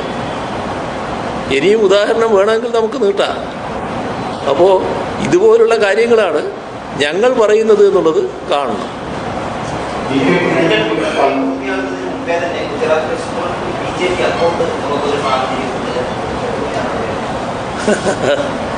അത് കൂടുതൽ വിവരങ്ങൾ ഇനിയും പുറത്തു വരേണ്ടതാണ്. പക്ഷേ സംഭവിക്കാൻ പാടില്ലാത്ത കാര്യങ്ങളാണ് അവിടെ സംഭവിച്ചിട്ടുള്ളത്. കാരണം ഒരു തെരഞ്ഞെടുപ്പിൽ നാമനിർദ്ദേശ പത്രിക കൊടുക്കുന്നത് അത് ഒപ്പിടുന്ന ആളുകൾ പോലും വിശ്വസ്തരല്ലാത്തവരായി മാറുമോ? സാധാരണ നിലക്ക് നമ്മുടെ ഏറ്റവും വിശ്വസ്തരായ ആളുകളാണല്ലോ ഈ നാമനിർദ്ദേശ പത്രികയൊക്കെ പിന്താങ്ങാനും നിർദ്ദേശിക്കാനും ഒക്കെ തയ്യാറാകുക. അവരല്ലേ ഇപ്പോൾ BJPയുടെ കൂടെ ചേർന്നു എന്ന് പറയുന്നത്. കോൺഗ്രസ് സ്ഥാനാർത്ഥി ഇല്ലാതാകുന്നു, ഏകപക്ഷീയമായി തിരഞ്ഞെടുക്കപ്പെടുന്ന അവസ്ഥയുണ്ടാകുന്നു. എന്താണ് ഇത്തരമൊരു അവസ്ഥ വരാൻ കാരണം? ഏത് രീതിയിലുള്ള കളികളാണ് അതിൻ്റെ പിന്നിൽ നടന്നിട്ടുള്ളത്? ഒരു ഭാഗത്ത് അത് ഒത്തുകളിയാണെന്ന് ആക്ഷേപം പറയുന്നുണ്ട്. അപ്പോൾ എന്താണ് എന്നുള്ളത് ഇനിയുള്ള നാളുകളിൽ കൂടുതൽ പുറത്തു വരികയാണ് ചെയ്യുക. BJP ഏത് കളിയും കളിക്കാൻ സന്നദ്ധമാകുന്നൊരു പാർട്ടിയാണെന്ന് എല്ലാവർക്കും അറിയാം. എങ്ങനെയാണ് കോൺഗ്രസിൻ്റെ വിശ്വസ്തരെ തന്നെ BJPയുടെ പക്ഷത്തേക്ക് അവർക്ക് കിട്ടിയത്? അതും ഒരു പ്രശ്നമാണല്ലോ. അതാണ് കാണേണ്ടത്. ലീഗ് പറഞ്ഞത് ഈ ന്യൂനപക്ഷമില്ലെങ്കിൽ ന്യൂനപക്ഷത്തിന്റെ കാര്യം സംരക്ഷിക്കേണ്ട ഉത്തരവാദിത്വം ഇടതില്ല. ആ ഇടതില്ലെങ്കിലും ഒന്നാന്തരം പൗരന്മാരായി തന്നെ മുസ്ലിങ്ങൾ ഇന്ത്യയിലുണ്ടാകും, അതുപോലെ മറ്റു ന്യൂനപക്ഷ വിഭാഗങ്ങളും ഉണ്ടാകും. അപ്പൊ ഇടതില്ലെങ്കിൽ ഇനിയില്ല എന്ന മുദ്രാവാക്യമൊക്കെ അപ്രസക്തമാണ് എന്ന ഒരു വിമർശനമാണ് അദ്ദേഹം പറഞ്ഞത്. ആദ്യം CPM സ്വന്തം ദേശീയ പാർട്ടി സ്റ്റാറ്റസ് നിലനിർത്താൻ നോക്കാനാണ് ശ്രമിച്ചത്. ന്യൂനപക്ഷങ്ങളെ ഞങ്ങൾ സംരക്ഷിച്ചുള്ള ഏറ്റവും അബദ്ധമായൊരു സ്റ്റേറ്റ്മെൻറ്റാണത്. അങ്ങനെ സ്റ്റേറ്റ്മെൻറ്റ് പറഞ്ഞിട്ടുണ്ടെങ്കിൽ പറഞ്ഞോ പറഞ്ഞില്ലേ എന്നുള്ളത് എനിക്കറിയില്ല. ന്യൂനപക്ഷങ്ങളുടെ കാര്യം മറ്റാരും നോക്കണ്ട, ഞങ്ങൾ തന്നെ സംരക്ഷിച്ചു കൊള്ളാം എന്നത് അത് സാധാരണഗതിയിൽ ന്യൂനപക്ഷത്തിൽ നിന്നുണ്ടാകേണ്ട ഒരു സ്റ്റേറ്റ്മെൻ്റ് അല്ല. ന്യൂനപക്ഷ സംരക്ഷണം എന്നത് ന്യൂനപക്ഷത്തിൻ്റെ വിഷയം മാത്രമല്ല, ഇത് രാജ്യത്തിൻ്റെ പൊതുവായ പ്രശ്നമാണ്. രാജ്യത്തിൻ്റെ മതനിരപേക്ഷതയുടെ ഏറ്റവും വലിയ ഉരക്കല്ലാണത് ന്യൂനപക്ഷ സംരക്ഷണം എന്നത്. അപ്പോൾ ഞങ്ങളുടെ കാര്യം ഞങ്ങൾ തന്നെ നോക്കിക്കോളാം എന്ന് പറയുന്നത് സാധാരണഗതിയിൽ അങ്ങനൊരു വാചകം ഇതേവരെ ലീഗ് പറഞ്ഞതായിട്ട് ഞാൻ കേട്ടിട്ടില്ല. കുഞ്ഞാലിക്കുട്ടി ഒരു പരിതപ്രജ്ഞനായ രാഷ്ട്രീയ നേതാവുമാണല്ലോ. അദ്ദേഹത്തിൻ്റെ ഭാഗത്ത് നിന്ന് അങ്ങനൊരു കാര്യം ഉണ്ടാകുമെന്ന് ഞാൻ പ്രതീക്ഷിക്കുന്നുമില്ല. അത് ഉണ്ടാകേണ്ടത് സാധാരണ ഈ ന്യൂനപക്ഷ വിഭാഗത്തിലും വർഗീയത കൈകാര്യം ചെയ്യുന്നവരുണ്ട്. ആ വർഗീയ ശക്തികളിൽ നിന്നാണ് ഇത്തരം കാര്യങ്ങൾ ഉണ്ടാകുക. ഞങ്ങളുടെ കാര്യം ഞങ്ങൾ തന്നെ നോക്കിക്കോളാം, ഞങ്ങൾക്ക് തന്നെ നേരിടാൻ കഴിയും, അതിനാവശ്യമായ കരുത്ത് ഞങ്ങൾക്കുണ്ട് എന്നൊക്കെ പറയുന്നത് ആ വർഗീയ നിലപാടാണ്. ഇവിടെ ന്യൂനപക്ഷ സംരക്ഷണം എന്നത് എല്ലാവരും കൂടി മതനിരപേക്ഷ ശക്തികളാകെ ചേർന്ന് നടത്തേണ്ട ഒരു കാര്യമാണ്. അതിൻ്റെ ഭാഗമായിട്ട് മാത്രമേ ന്യൂനപക്ഷ സംരക്ഷണം ഉറപ്പുവരുത്താനാവൂ. ഇതാണ് നാം കാണേണ്ട ഒരു കാര്യം. ഇതിൽ ഇടതിൻ്റെ സാന്നിധ്യം എന്നത് ഏറ്റവും പ്രധാനമാണ് എന്നത് നമ്മുടെ കഴിഞ്ഞകാല അനുഭവങ്ങൾ തെളിയിച്ചതാണല്ലോ. ഇടത് പാർലമെൻറ്റിൽ ഇല്ലാതായപ്പോൾ, വേണ്ടത്ര ഇല്ലാതായപ്പോൾ ആ ശബ്ദം തന്നെ നേർത്തുപോയല്ലോ. നമ്മുടെ രാജ്യത്ത് ഈ പറഞ്ഞ പൗരത്വ നിയമ ഭേദഗതി വന്നപ്പോൾ, ഡൽഹിയിലെ പ്രക്ഷോഭം നടന്നപ്പോൾ, ആ പ്രക്ഷോഭത്തിൽ ദേശീയ നേതാക്കൾ അറസ്റ്റ് ചെയ്യപ്പെട്ടല്ലോ. അതിൽ 2 കമ്മ്യൂണിസ്റ്റ് പാർട്ടികളുടെ ജനറൽ സെക്രട്ടറിമാർ, പ്രകാശ് കാരാട്ട്, വൃന്ദ കാരാട്ട്, ബിനോയ് വിശ്വം, അങ്ങനൊരു വലിയ നിരയുണ്ടായല്ലോ. അതെന്തുകൊണ്ടാണ്? ഇടതുപക്ഷം അവിടെ ഓടിയെത്തുന്നതുകൊണ്ടല്ലേ. തൊട്ടു പിന്നാലെ ജനുവരിയിൽ വലിയ പ്രക്ഷോഭം ഡൽഹിയിൽ കനത്തപ്പോൾ ആ കുറ്റപത്രത്തിൽ സീതാറാം യെച്ചൂരിയുടെ പേരുണ്ടായില്ലേ. വലിയ തോതിൽ രാജ്യത്ത് ഉയർന്നു വന്ന പ്രശ്നമല്ലേ അത്. ആ ഘട്ടത്തിലും അതിൽ നിന്ന് ആ ലിസ്റ്റിൽ ഏതെങ്കിലും കോൺഗ്രസ്സുകാരനെ കാണാൻ പറ്റിയോ? അപ്പോൾ ഇത്തരം കാര്യങ്ങളിൽ ഇടതുപക്ഷം പ്രതിബദ്ധതയോടെ ഇടപെടുന്നു എന്നുള്ളത് രാജ്യത്തിൻ്റെ അനുഭവമല്ലേ. കുഞ്ഞാലിക്കുട്ടിക്ക് കോൺഗ്രസിനോടൊപ്പം നിൽക്കുന്ന ലീഗിൻ്റെ നേതാവെന്ന നിലക്ക് കോൺഗ്രസിനെ പരസ്യമായി കുറ്റപ്പെടുത്താൻ വിഷമമുണ്ടാകും. ആ വിഷമം നമുക്കെല്ലാവർക്കും മനസ്സിലാക്കാൻ പറ്റുമല്ലോ. അതിൻ്റെ അർത്ഥം കോൺഗ്രസ് ചെയ്തത് ന്യായമാണെന്നല്ലല്ലോ. ഇതുപോലൊരു പ്രശ്നത്തിൽ സംഘപരിവാർ നിലപാടിനോടൊപ്പം അണിനിരക്ക് എല്ലാവരും വേണ്ടത്. ലീഗിൻ്റെ അടക്കമുള്ള 18 അംഗ സംഘം ഈ കാര്യത്തിൽ ശബ്ദം വേണ്ട രീതിയിൽ ഉയരാതിരുന്നതും കോൺഗ്രസിൻ്റെ നിലപാട് കാരണമല്ലേ. അതാണോ ശരിയായ സമീപനം? അപ്പോൾ അതാണ് നാം കാണേണ്ട കാര്യം.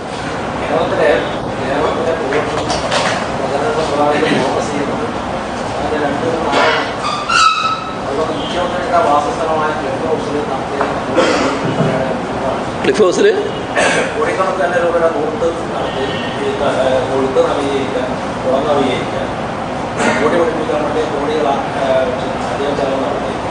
എന്നിട്ട് കോവിഡ് സമയത്ത് PPE ഉൾപ്പെടെയുള്ള സാധനങ്ങൾ 4-5 ഇരട്ടി കൊടുത്ത് വാങ്ങി കോടികളെ അഴിമതി നടത്തിയതാണ് ഈ പ്രധാനമായിട്ടുള്ള ആരോപണം. അല്ലെങ്കിൽ യഥാർത്ഥം ഏതിനാ അറിയേണ്ടത്? 2 ആരോപണം. ഏത് ഭാഗത്ത് അറിയേണ്ടതെന്ന് ഞാൻ ചോദിക്കുന്നത്. ഏത് പത്രമാണ് നിങ്ങൾ? ഏത് മാധ്യമം? നിങ്ങൾ ഏത് മാധ്യമം? ശരി ശരി ശരി. അല്ല, അതറിയാൻ വേണ്ടിയാണ്. ഇവിടെ പിണറായിയിൽ എൻ്റെ വീടുണ്ടല്ലോ, ആ വീട്ടിൽ വന്ന് എന്തെങ്കിലും ചിലവിട്ടെങ്കിൽ അത് സർക്കാർ ചിലവിൽ നടത്തിയെങ്കിൽ അത് തെറ്റായ കാര്യമാണ്. സാധാരണ എൻ്റെ വീടാണത്, സ്വന്തം വീടാണ്. അവിടെ പണ്ട് നിങ്ങളും പണ്ട് കൊടുത്തിരുന്നല്ലോ ആ വീടിൻ്റെ ഭയങ്കര വണ്ണത്തെ പറ്റി. ഇപ്പം പലരും ആ വീട് കണ്ടപ്പോൾ അതങ്ങനെ വലിയ വീടല്ല എന്ന് മനസ്സിലായല്ലോ. ആ വീടിൻ്റെ കാര്യത്തിൽ ഏതെങ്കിലും തരത്തിൽ പണം ചെലവിട്ടെങ്കിൽ, സർക്കാർ പണം ചെലവിട്ടെങ്കിൽ അത് ധൂർത്താണെന്ന് പറയാം. ഇത് അവിടെയുള്ള ക്ലിഫ് ഹൗസിൻ്റെ ഭാഗമായി ചെയ്യേണ്ട കാര്യങ്ങൾ അവിടെ ചെയ്യുന്നതിൽ എന്താണ് സാധാരണഗതിയിൽ തെറ്റുള്ളത്? സ്വാഭാവികമായി ചെയ്യേണ്ട കാര്യങ്ങൾ അവിടെ ചെയ്യുമല്ലോ. അതിനെന്തെല്ലാം കഥകളാണ് പ്രചരിപ്പിച്ച്. പിന്നെ ഞാൻ ഈ കഥക്കൊന്നും മറുപടി പറഞ്ഞ് നടക്കാറില്ലാലും ഇപ്പോൾ ഞാൻ പറയുന്നില്ലാലും. നിങ്ങൾ ആരെങ്കിലും വേണമെങ്കിൽ വന്ന് നോക്കുക എന്താണ് അവിടെ നടന്നിട്ടുള്ളത്, അന്നേരം മനസ്സിലാവുമല്ലോ അവിടെ ഏതെല്ലാം തരത്തിലാണ് ഭയങ്കര മൂടി പിടിപ്പിക്കൽ നടന്നിട്ടുള്ളത്. ഞാനൊരു ചടങ്ങിൽ പറഞ്ഞല്ലോ, ഒരു ദിവസം യാദൃശ്ചികമായി പറഞ്ഞല്ലോ അതിൻ്റെ ആ പഴയ കെട്ടിടത്തിൻ്റെ അവസ്ഥ എന്താണെന്നുള്ളത്. അതൊക്കെ നമ്മുടെ അനുഭവത്തിലുള്ള കാര്യങ്ങളാണ്. അത് നമ്മുടെ നാട്ടിൽ എന്താണ് വരുന്നത്? ഇപ്പോൾ ഒരു മന്ത്രിമന്ദിരം അതിൻ്റെ ഭാഗമായി വല്ല റിനോവേഷൻ വർക്ക് നടക്കുന്നു വിചാരിക്കുക. ഉടനെ അതുമായി ബന്ധപ്പെട്ട് നമ്മൾ ചില വാർത്തകളും കൊടുക്കും. ഇതെന്തോ ഒരു ധൂർത്തായെന്ന് എന്നാണ് ഒരു ധാരണ. ആര് ധൂർത്ത് നടത്തുന്നത്? സർക്കാരിൻ്റെ സ്വത്തല്ലേ അത്. ആ സർക്കാർ സ്വത്ത് സംരക്ഷിക്കേണ്ട ബാധ്യത സർക്കാരിനുള്ളതല്ലേ? സർക്കാരല്ലേ നിർവഹിക്കേണ്ടത്. അവിടെ താമസിക്കുന്നയാൾ ഇപ്പം താമസിക്കുന്നു, നാളെ അവിടുന്ന് പോയി വേറെ താമസിക്കുന്നു. അതും എടുത്തിട്ട് അയാൾ പോകുന്നുണ്ടോ? യഥാർത്ഥത്തിൽ അതിൻ്റെ സംരക്ഷണം സർക്കാർ നടത്താൻ ബാധ്യതപ്പെട്ടതല്ലേ? ആ കാര്യം ചെയ്തു പോകേണ്ടതല്ലേ? ആ നിലയ്ക്ക് അതിനെ കാണേണ്ടതായിട്ട് അതൊന്നൊരു ധൂർത്തോ വേണ്ടാതിനോ ആയിട്ട് ഞാൻ കാണുന്നില്ല. ഈ ന്യൂനപക്ഷ വിഭാഗങ്ങളുമായി ബന്ധപ്പെട്ട് ഈ സംസ്ഥയൊക്കെ എടുക്കുന്ന നിലപാട് ഇതിന് അനുകൂലമായി വരും. ഇപ്പോൾ സംസ്ഥ നേതാക്കളൊക്കെ പറയുന്നത് ന്യൂനപക്ഷമാണ് ഈ കാര്യങ്ങളൊക്കെ ശക്തമായ നിലപാട് സ്വീകരിക്കുന്നതെന്ന് അതിൻ്റെ നേതാക്കളൊക്കെ പറയുന്നത്. അപ്പോൾ സംസ്ഥയുടെ പിന്തുണ ഇത്തവണ ഈ വിഭാഗത്തിൻ്റെ പിന്തുണ ഇത്തവണ പ്രതീക്ഷിക്കുന്നു. നമ്മുടെ സംസ്ഥാനത്ത് എല്ലാ വിഭാഗവും ഇതുപോലെ ഉള്ള വിഭാഗങ്ങൾ ഓരോന്നിനെ എടുത്ത് പരിശോധിച്ചാൽ സർക്കാരിൻ്റെ നിലപാട്, ഇടതുപക്ഷത്തിൻ്റെ നിലപാട്, കേരളത്തിൽ LDFൻ്റെ നിലപാട്, അതൊക്കെ അങ്ങേയറ്റം പിന്തുണ നൽകുന്ന നിലയാണ് അവരെല്ലാവരും പൊതുവെ സ്വീകരിക്കുന്നത്. എന്താണ് കാരണം? അതിന് നല്ല നിലയിലാണ് കാര്യങ്ങൾ ഇവിടെ നിർവഹിച്ചു പോകുന്നത്. ഇപ്പോൾ ഏതെങ്കിലും ഒരു വിഭാഗത്തിന് നേരെ എന്തെങ്കിലും പ്രശ്നങ്ങളുണ്ടായാൽ ആ പ്രശ്നങ്ങൾ കൃത്യമായി കൈകാര്യം ചെയ്യാൻ ഗവൺമെൻറ് സന്നദ്ധമാണ്. അതിനകത്ത് കാര്യങ്ങൾ ചർച്ച ചെയ്യാൻ എല്ലാ ഘട്ടത്തിലും ഗവൺമെൻറ് സന്നദ്ധമാണ്. ഇതാണ് അവർക്കെല്ലാമുള്ള അനുഭവം. അവർക്ക് നേരിട്ട് പ്രശ്നങ്ങൾ ഉന്നയിക്കാനും പ്രശ്നങ്ങൾ നേരിട്ട് ചർച്ച ചെയ്യാനും കഴിയുന്ന നിലയുണ്ട്. അതിൻ്റെ ഭാഗമായി ഒരു സാമൂഹ്യ വിഭാഗത്തിൽ, ഞാൻ ആവർത്തിച്ച് പറയാം, കേരളത്തിലെ എല്ലാ സാമൂഹ്യ വിഭാഗത്തിലും ഒരു തരത്തിലുള്ള വിപ്രതിപത്തിയും കേരളത്തിലെ ഗവൺമെൻറ്റിനോടോ അതിന് നേതൃത്വം കൊടുക്കുന്ന LDFനോടോ ഇല്ല എന്നതാണ് വസ്തുത. അതിൻ്റെ ഭാഗമായി ചില ഘട്ടത്തിൽ അവർ അത്തരം കാര്യങ്ങൾ അക്നോളജ് ചെയ്ത് പറഞ്ഞു എന്ന് വരും. അത് ആ നിലക്ക് മാത്രമേ കാണേണ്ടതായിട്ടുള്ളൂ.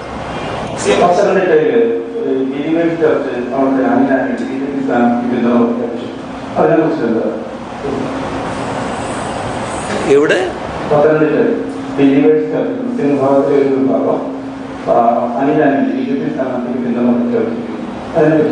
അതിൽ സാധാരണ നിലക്ക് ഇത് ഏതെങ്കിലും ഒരാളായിരിക്കും ഇത് ചെയ്യുന്നത്.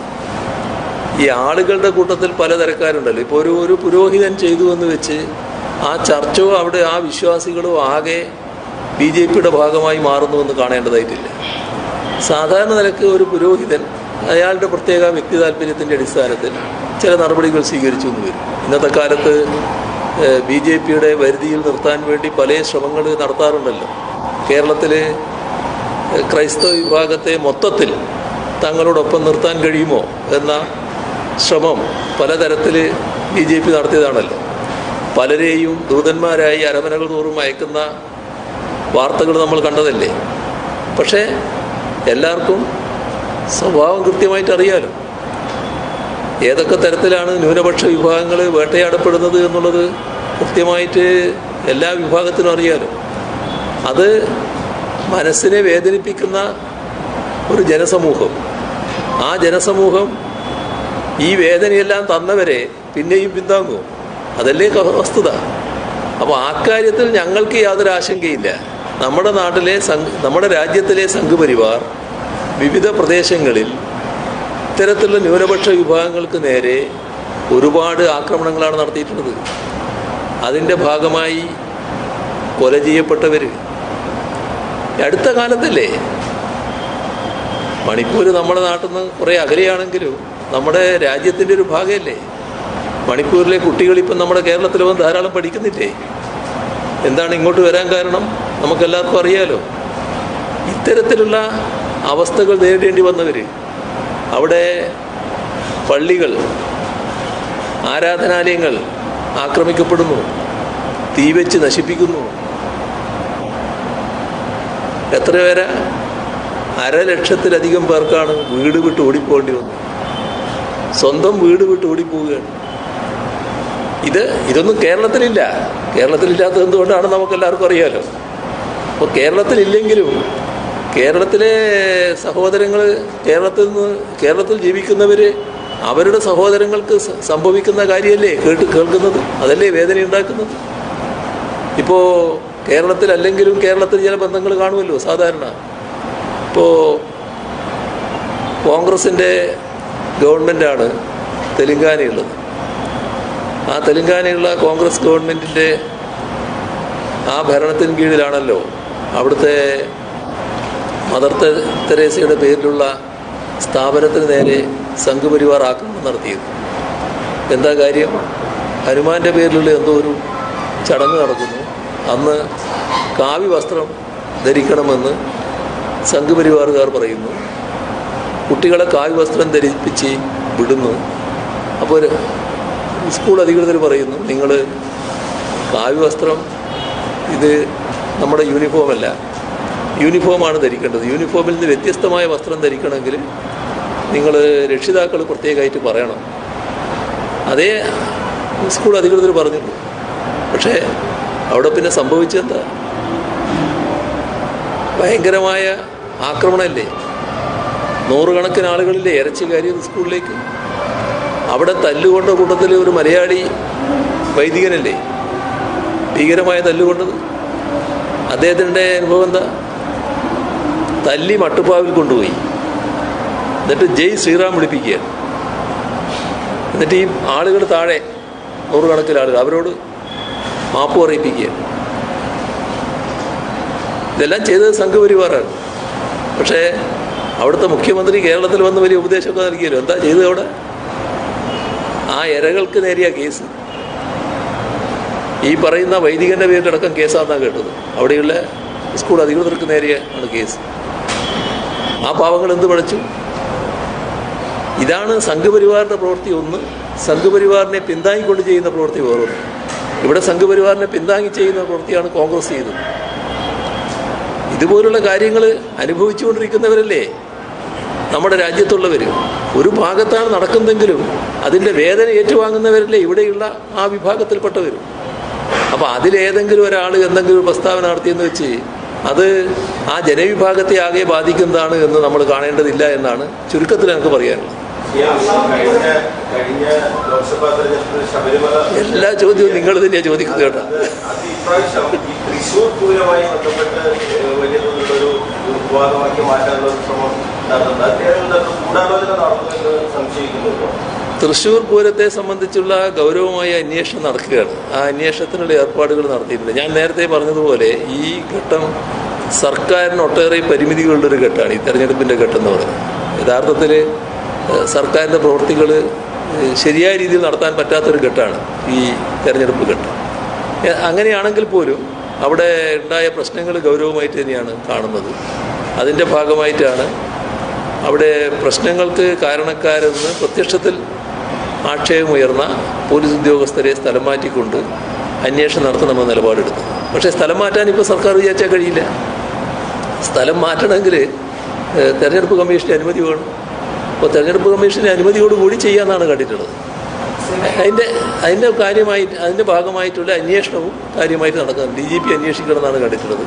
ആ അന്വേഷണത്തിൻ്റെ ഭാഗമായി കണ്ടെത്തുന്ന കാര്യങ്ങൾ വെച്ചുകൊണ്ട് തുടർ നടപടികൾ സ്വീകരിക്കാം. അപ്പോഴേക്ക് ഈ ദിവസങ്ങളും കഴിയല്ലോ, പിന്നെ അതിൻ്റെ ഫലപ്രദമായ നടപടി സ്വീകരിക്കാമെന്നാണ് വിചാരിക്കുന്നത്. തൃശ്ശൂർ പൂരത്തിൻ്റെ കാര്യത്തിൽ തുടക്കം മുതലേ ചില പ്രശ്നങ്ങളുണ്ടായിരുന്നു. ആ ഓരോ പ്രശ്നവും അതിൻ്റെ ദേവസ്വം ഭാരവാഹികളടക്കം എൻ്റെ ശ്രദ്ധയിലും കൊണ്ടുവന്നിരുന്നു. അതിലിടപെട്ട് പരിഹരിക്കാവുന്ന എല്ലാ പ്രശ്നങ്ങളും പരിഹരിച്ചിട്ടുണ്ട് എന്നുള്ളത് അവർക്കെല്ലാം ഉള്ള അനുഭവമാണ്. 20 മണ്ഡലങ്ങളിലെ മണ്ഡല പര്യടനം പൂർത്തിയാക്കിയത് എവിടെയെങ്കിലും ഒരു ത്രികോണ മത്സരം പോകുന്നുണ്ടോ? LDF മത്സരമാണോ എല്ലായിടത്തും? അല്ല, ത്രികോണ മത്സരം എന്ന് പറഞ്ഞാൽ പിന്നെ സാധാരണഗതിയിൽ 3 സ്ഥാനാർത്ഥികളുണ്ടായാൽ ത്രികോണ മത്സരമായല്ലോ. ആ ത്രികോണ മത്സരത്തിൽ BJPയുടെ സ്ഥാനമാണ് ചോദിക്കുന്നതെങ്കിൽ എല്ലാ മണ്ഡലത്തിലും 3ാമത്തെ സ്ഥാനേ ഉള്ളൂ, അല്ലെങ്കിൽ അതിന് പിന്നിലേ ഉള്ളൂ. അതാണ് BJPയുടെ നില. ആസാം മുഖ്യമന്ത്രി വിശ്വാസം കഴിഞ്ഞ ദിവസം ഒരു ചാനലിന്റെ അഭിമുഖത്തിൽ പറഞ്ഞത് കോൺഗ്രസിന്റെ ഒരു വിഭാഗം, കേരളത്തിലെ കോൺഗ്രസിന്റെ ഒരു വിഭാഗം BJP പ്രാദേശിക പാർട്ടികൾ BJP ചേരാൻ പോവുകയാണ്. അതൊരു പുതിയ വാർത്തയല്ലല്ലോ നമുക്ക്. ആസാമിലെ മുഖ്യമന്ത്രി വന്ന് പറയുമ്പോൾ അതിൻ്റെ അകത്തൊരു പ്രാധാന്യമുണ്ട്. കാരണം അദ്ദേഹം BJPയുടെ നേതാവാണെങ്കിലും കോൺഗ്രസ് കാര്യങ്ങൾ നല്ലതുപോലെ അറിയാവുന്നയാളാണ്. ഇദ്ദേഹം പഴയ കോൺഗ്രസ് നേതാവാണ്, അറിയാലോ എല്ലാവർക്കും. അദ്ദേഹത്തിൻ്റെ പേരിലായിരുന്നു വലിയ ആരോപണങ്ങളുണ്ടായിരുന്നു. ആ ആരോപണങ്ങളുടെ ഭാഗമായി ഒരു പുസ്തകം തന്നെ BJP പ്രസിദ്ധീകരിച്ചു എന്നാണ് തോന്നുന്നത്. അങ്ങനെയുള്ള അദ്ദേഹം ഈ ആരോപണത്തിന് രക്ഷപ്പെടാൻ വേണ്ടി BJP ആയി. അതോടെ എല്ലാ കേസും പോയി, എല്ലാ ആരോപണവും പോയി. അദ്ദേഹത്തെ അവിടെ BJP മുഖ്യമന്ത്രിയാക്കി. അദ്ദേഹം ഇപ്പോൾ പറയുന്ന കാര്യം പഴയ അദ്ദേഹത്തിൻ്റെ കൂട്ടുകാരായ കോൺഗ്രസ്സുകാരെ കുറിച്ചാണ്. അത് നമുക്ക് തള്ളിക്കളയാൻ കഴിയുന്നൊരു കാര്യമല്ല. ഒരുപാട് വാർത്തകൾ പുറത്തെല്ലാം പ്രചരിക്കുന്നുണ്ടായിരുന്നല്ലോ. നിങ്ങളുടെ ശ്രദ്ധയിൽ തന്നെ ധാരാളം കാര്യങ്ങൾ പെട്ടിട്ടുണ്ടാവില്ല. നിങ്ങൾ പിന്നെ ആധികാരികമല്ലാത്തത് കൊണ്ടത് പറയുന്നുണ്ടാവില്ല എന്ന് മാത്രമല്ലേ ഉള്ളൂ. അത് റിപ്പോർട്ട് ചെയ്യാനും തയ്യാറായിട്ടുണ്ടാവില്ല എന്നല്ലേ ഉള്ളൂ. ഏതെല്ലാം തരത്തിലുള്ള കൂടിയാലോചനകൾ ഇവരെല്ലാം തമ്മിൽ നടത്തിയിട്ടുണ്ട്. അദ്ദേഹം പറഞ്ഞ കാര്യം ആ കൂടിയാലോചനകളിൽ നല്ലൊരു പരുവത്തിലേക്ക് എത്തി, പക്ഷേ ഇപ്പോൾ വേണ്ട, പിന്നെ മതിയും തീരുമാനിച്ചു. അത് തന്നെയാണ് നേരത്തെ നമ്മളും എല്ലാം കേട്ടിരുന്നത്. ഇപ്പോൾ വേണ്ട, പിന്നെ മതി. മറ്റ് ചില ഡീലിങ്സും അതിൻ്റെ ഭാഗമായിട്ടൊക്കെ നടന്നിരുന്നു എന്നെല്ലാം പുറത്ത് വാർത്തയുണ്ടായിരുന്നല്ലോ. അപ്പോൾ തള്ളിക്കളയാവുന്ന ഒരു കാര്യമല്ലത്. അത് ഇപ്പോൾ കോൺഗ്രസിൻ്റെ സ്ഥാനാർത്ഥികളായി നിൽക്കുന്നവരുടെ പേരിലടക്കമാണ് അഭ്യൂഹങ്ങൾ വരുന്നിരുന്നത്. അപ്പോൾ അത്തരമൊരു അവസ്ഥ കോൺഗ്രസ് നേരിടുന്നുണ്ട് എന്നുള്ളത് നമ്മൾ കാണണം. അതുകൊണ്ടാണ് ജനങ്ങൾ ഇതിൽ പലരെയും വിശ്വസിക്കാൻ തയ്യാറാകാത്തത്. ഈ LDFന് അനുകൂലമായ തരംഗം അലയടിച്ചു വരുന്നതിന് ഒരു ഘടകം, ഈ LDFൻ്റെ സ്ഥാനാർത്ഥികൾ ജയിച്ചു പോയാൽ വേറെ ശങ്കിക്കേണ്ട കാര്യമില്ലല്ലോ. നിലപാടിൽ നല്ല തെളിമയാണല്ലോ, ഒരു വ്യക്തതക്കുറവുമില്ലായിരുന്നു. നാളെ മറ്റേതെങ്കിലും ആയിക്കളയുന്നുള്ളൊരു ഭയപ്പാട് അവരെ പറ്റി ഉണ്ടാകേണ്ടതില്ല. ആ ഒരു അവസ്ഥ കോൺഗ്രസിൻ്റെ സ്ഥാനാർത്ഥികളെ പറ്റി പലരെ പറ്റിയും ഉറപ്പിച്ച് പറയാൻ ജനങ്ങൾക്ക് കഴിയാത്ത അവസ്ഥയുണ്ട്. കോൺഗ്രസ് ഉറപ്പിച്ച് പറയും, പക്ഷേ ജനങ്ങളുടെ അനുഭവത്തിൽ ഉറപ്പിച്ച് പറയാൻ പറ്റാത്ത അവസ്ഥയുണ്ട്. അതാണ് ഇപ്പോൾ ആസാം മുഖ്യമന്ത്രി ഇവിടെ വന്ന് പറഞ്ഞത് എന്നാണ് തോന്നുന്നത്. അത് അദ്ദേഹത്തിൻ്റെ BJP നേതാവെന്നതിനേക്കാളും പഴയ കോൺഗ്രസ് സുഹൃത്തുക്കളുടെ, അദ്ദേഹത്തിൻ്റെ കോൺഗ്രസ് സംസ്കാരം വെച്ചിട്ട് പഴയ കോൺഗ്രസ് സുഹൃത്തുക്കളുടെ കാര്യം മനസ്സിലാക്കി പറഞ്ഞതുകൂടിയാണ് എന്നാണ് തോന്നുന്നത്. പിന്നെ BJPയുടെ കാര്യവും അദ്ദേഹത്തിന് അറിയാം. അമിത്ഷായുടെ ഏറ്റവും അടുത്ത ആളാണ് ഇദ്ദേഹം എന്ന് കേട്ടിട്ടുണ്ട്. അപ്പോൾ അതിൻ്റെ കാര്യങ്ങളും അറിയാം. എല്ലാം കൊണ്ടും നമ്മൾ അവിശ്വസിക്കേണ്ട കാര്യമില്ല എന്നാണ് തോന്നുന്നത്. അതുമായി ബന്ധപ്പെട്ട കാര്യമാണ് കേസുദാരന്റെ PA അല്പസമയം BJP അംഗം സ്വീകരിച്ച് BJPയിലേക്ക് പോയിരിക്കുകയാണ്. അതൊരു വിവരമാണ്. കാരണം ഇങ്ങനെ എന്തെല്ലാം വാർത്തകളിൽ വരാനിരിക്കുകയാണ്. ഈ തെരഞ്ഞെടുപ്പിലെ വേറെ മറ്റെവിടെയും കാണാത്ത രീതിയിൽ വടകര മണ്ഡലത്തിൽ സോഷ്യൽ മീഡിയയിൽ കൂടിയുള്ള അതിനെവിട്ട വിവാദപ്രചാരങ്ങൾ, ആരോപണങ്ങളൊക്കെ അവസാന മണിക്കൂറിൽ ചർച്ച. അവിടെ ഈ LDF സ്ഥാനാർത്ഥിയെ മാത്രം ലക്ഷ്യമിട്ട് കരുതിക്കൊണ്ട് ഇങ്ങനെ സോഷ്യൽ മീഡിയ വഴിയുള്ള വിവാദപ്രചരണം നടന്നുകൊണ്ട് അത് ചില മോഹഭംഗങ്ങൾ വരുമ്പോൾ ഉണ്ടാകുന്ന പ്രശ്നങ്ങളാണ്. ഈ നമ്മുടെ നാട്ടുകാരെയും ജനങ്ങളെയും വല്ലാതെ വില കുറച്ച് കാണുന്ന സമീപനം ചിലർ സ്വീകരിക്കുക. നമ്മളങ്ങ് പോയങ്ങ് നിൽക്കുകയേ വേണ്ടൂ, നാടാകെ പിന്നെ തന്നെ അങ്ങ് അംഗീകരിക്കുമെന്ന് ചിലർ ധരിക്കുന്നു. അവിടെ ചെന്നപ്പോഴാണ് യാഥാർത്ഥ്യം മനസ്സിലാകുന്നത്. അങ്ങനെയല്ല അവസ്ഥ എന്ന് ആളുകൾ നല്ല എതിരുണ്ട് എന്ന് മനസ്സിലാക്കുന്നു. ആ എതിരായി നിൽക്കുന്നവരെ പിന്നെ എതിരായി നിൽക്കുമ്പോൾ അതിൻ്റെ ഭാഗമായിട്ട് തന്നെ കാണുന്നൊരു കാര്യം മറ്റൊരു ഭാഗത്ത് വലിയ പിന്തുണ കിട്ടും. ആ പിന്തുണ കിട്ടുന്നയാളുടെ പിന്തുണ കുറക്കുന്നതിന് വേണ്ടി തെറ്റായ പ്രചരണങ്ങളിലേക്ക് കടക്കുകയാണ്. അതാണ് ഇവിടെ ഉണ്ടായത്. പക്ഷേ അതിനുണ്ടായ ഒരു അബദ്ധം നമ്മുടെ കേരളത്തിൽ സാധാരണ നമ്മുടെ നാടിൻ്റെ സംസ്കാരത്തിന് ചേർന്ന രീതിയിലുള്ള വിമർശനങ്ങളെ ഉന്നയിക്കുക. ഒരുതരം തെമ്മാടിത്താണല്ലോ അവിടെ നടന്നത്. അതൊന്നും നാട് അംഗീകരിക്കില്ല. ഒരു സ്ത്രീയെ വിമർശിക്കുന്നതിന് സ്വീകരിക്കേണ്ട സാധാരണഗതിയിലുള്ള മാനദണ്ഡങ്ങളുണ്ട്. അതിൽ നിന്ന് വ്യത്യസ്തമായ നില എന്ത് അസഭ്യവും അവതരിപ്പിക്കാമെന്ന നില വന്നാൽ അതൊന്നും നാട് അംഗീകരിക്കില്ല. അത് കൂടുതൽ വിനയായിട്ട് മാറിയിരിക്കുന്നു. അതാണ് ഇപ്പോൾ അവിടെ സംഭവിക്കുന്നത്. അപ്പോൾ ശൈലജ ടീച്ചറുടെ സ്ഥാനാർത്ഥിത്വത്തിന് തുടക്കം മുതലേ നല്ല സ്വീകാര്യതയായിരുന്നു. അത് പിന്നെ വർദ്ധിച്ച് വരുന്ന അവസ്ഥയാണ് ഇപ്പോൾ ഉണ്ടായിരുന്നത്.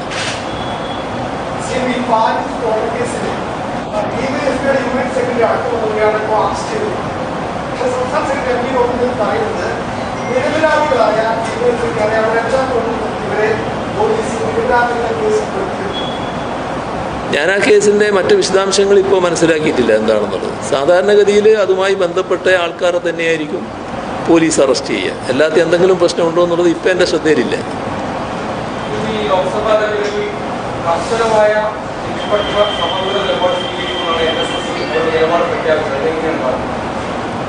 അവരെല്ലാ കാലത്തും സമദൂര നിലപാട് തന്നെയാണല്ലോ സ്വീകരിക്കുന്നത്. ആ സമദൂര നിലപാട് തന്നെയാണ് ഇപ്പോഴും സ്വീകരിക്കുന്നത്. നല്ല ആരോഗ്യകരമായ സമീപനത്തിൽ തന്നെയാണ് NSS നിൽക്കുന്നത് എന്നാണ് ഞാൻ കേട്ടിട്ടുള്ളത്.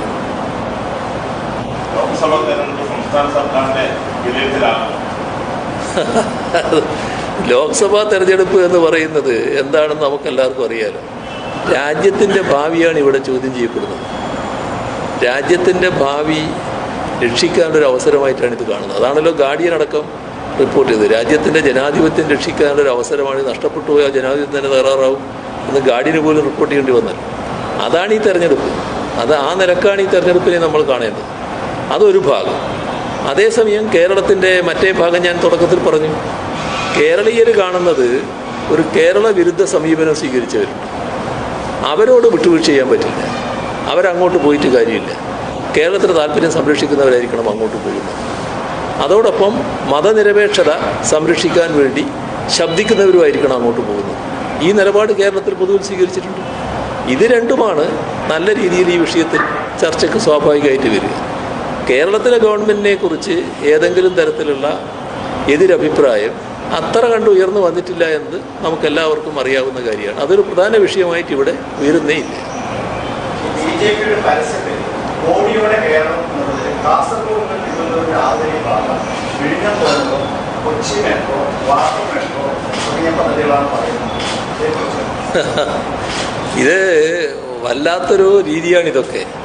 അതിലൊരു കാര്യം പറയാം. ഒരു വാട്ടർ മെട്രോ എന്ന് പറയുന്നതിനകത്ത് കേന്ദ്ര ഗവൺമെൻറ്റിൻ്റെ പങ്കാളിത്തം വരുന്നത് എന്താണ്?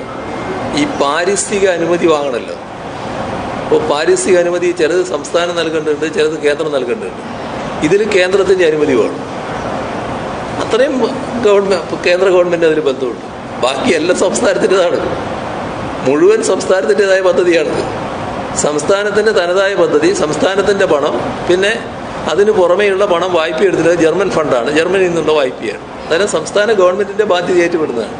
പൂർണ്ണമായും സംസ്ഥാനത്തിൻ്റെ പദ്ധതിയാണ്. ആ പദ്ധതി BJP നേരത്തെ തന്നെ അവരുടെ ഒരു പ്രസിദ്ധീകരണത്തിൽ അവരതാക്കി ചിത്രീകരിച്ചിരുന്നു. ഇപ്പോൾ അത് പരസ്യത്തിലും കൊടുത്തിരിക്കുകയാണ്. തീർത്തും തെറ്റായൊരു കാര്യമാണത്. അതെങ്ങനെയാണ് അങ്ങനെ കൊടുക്കാൻ കഴിയുന്നതെന്നറിയില്ല. മറ്റു കാര്യങ്ങൾ പിന്നെ എല്ലാവർക്കും അറിയാലോ. കേരളത്തിൽ നമ്മുടെ നാഷണൽ ഹൈവേയുടെ കാര്യത്തിൽ നാഷണൽ ഹൈവേ അതോറിറ്റിയാണ് നടപ്പാക്കുന്നത്, ശരിയാണ്.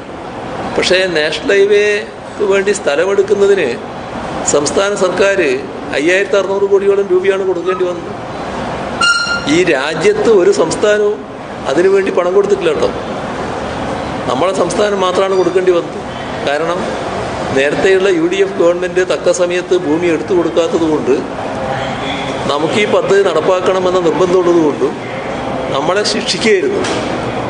ഇവിടെ വില കൂടിയിരിക്കുന്നു, നിങ്ങൾ പൂർണ്ണമായിട്ട് എടുക്കണം എന്നൊക്കെയാണ് പറഞ്ഞത്. പിന്നെ ചർച്ചയിലൂടെയാണ് 20% എന്ന തീർപ്പിലേക്ക് എത്തുന്നത്. അത് കേന്ദ്ര ഗവൺമെൻറ്റാണെന്ന് അങ്ങനെ പറയുന്നതിന് എന്താ അർത്ഥമുള്ളത്? സാധാരണഗതിയിൽ രാജ്യത്ത് നടപ്പാക്കേണ്ട ഒരു പദ്ധതി നടപ്പാക്കുന്നതിന് കേരളം കൂടി പങ്കുവഹിക്കുകയല്ലേ ചെയ്ത്. അതുപോലുള്ള കാര്യങ്ങൾ നമ്മൾ ഒരു തെരഞ്ഞെടുപ്പ് പ്രചരണത്തിന് വേണ്ടി എടുത്ത് ഉപയോഗിക്കേണ്ട കാര്യമല്ല. പക്ഷേ കേന്ദ്ര ഗവൺമെൻറ് പദ്ധതിയല്ലേ എന്ന് ചോദിച്ചാൽ കേന്ദ്ര ഗവൺമെൻറ് പദ്ധതിയാണെന്ന് പറയാം. എന്നാൽ വാട്ടർ മെട്രോ പൂർണ്ണമായിട്ട് സംസ്ഥാനത്തിൻ്റെ പദ്ധതിയാണ്. കേരളത്തിൽ 20 സീറ്റ് കിട്ടുമെന്നാണ് പ്രതിപക്ഷ നേതാവ് വി. ഡി. സതീശൻ പറഞ്ഞത്. അത് ഞാൻ LDF കിട്ടുമെന്നല്ലേ, അതല്ലേ ഞാനും പറയുന്നു. അതിലെന്താ സംശയം? അത് തന്നെയല്ല ഞാനും പറഞ്ഞുകൊണ്ടിരിക്കുന്നത്. തരംഗേ ഉള്ളൂ, അതോ ഞാൻ നേരത്തെ പറഞ്ഞല്ലോ. ഈ രാജ്യത്തിന്റെ മറ്റ് പല സംസ്ഥാന ബംഗാൾ ഉൾപ്പെടെയുള്ള സ്ഥലങ്ങളിൽ ചില സമ്മേളനങ്ങളിൽ നല്ല പ്രതീക്ഷയോടെ ആണല്ലോ നമ്മളെല്ലാവരും കാണുന്നത്. ഇടതുപക്ഷം നല്ല രീതിയിൽ തിരിച്ചു വരണമെന്ന് ആഗ്രഹിക്കുന്ന നല്ലൊരു ഭാഗം ഇന്ന് രാജ്യത്തിൻ്റെ എല്ലാ ഭാഗങ്ങളിലും ഉണ്ട്. അതാണ് വസ്തുത. എല്ലാ അത് ആ പ്രതീക്ഷയോടെയല്ലേ മത്സരിക്കുന്നത്. എന്ത് ലക്ഷ്യം വെച്ചാണ് ഇന്ത്യ മുന്നണി രൂപീകരിച്ചത്? ആ ലക്ഷ്യത്തിലേക്ക് പോകുന്നുണ്ടോ? സംസ്ഥാന ഒരു അന്ന് കാണുന്ന ഒരു മുന്നണി അങ്ങനെ ഇല്ല. ഇതൊരു സംവിധാനമാണ്. ആ സംവിധാനം എന്നത് BJPക്കെതിരെയുള്ള ഒരു വിശാലമായ പ്ലാറ്റ്ഫോം, അതാണ് ഉണ്ടായത്.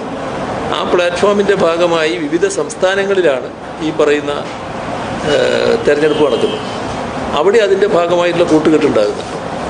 അതിൻ്റെ ഫലം BJP നല്ല രീതിയിൽ ഒറ്റപ്പെടുന്നതാണ്. BJPക്കെതിരെയുള്ള ഒരു പൊതുവികാരം ഇന്ന് ശക്തമാണ്. ആകെ മൊത്തം തെരഞ്ഞെടുപ്പിന് ശേഷമുള്ള സ്ഥിതിഗതികൾ വിലയിരുത്തിയാണ് കാര്യങ്ങൾ തീരുമാനിക്കുക. നല്ല അന്തരീക്ഷം വരും.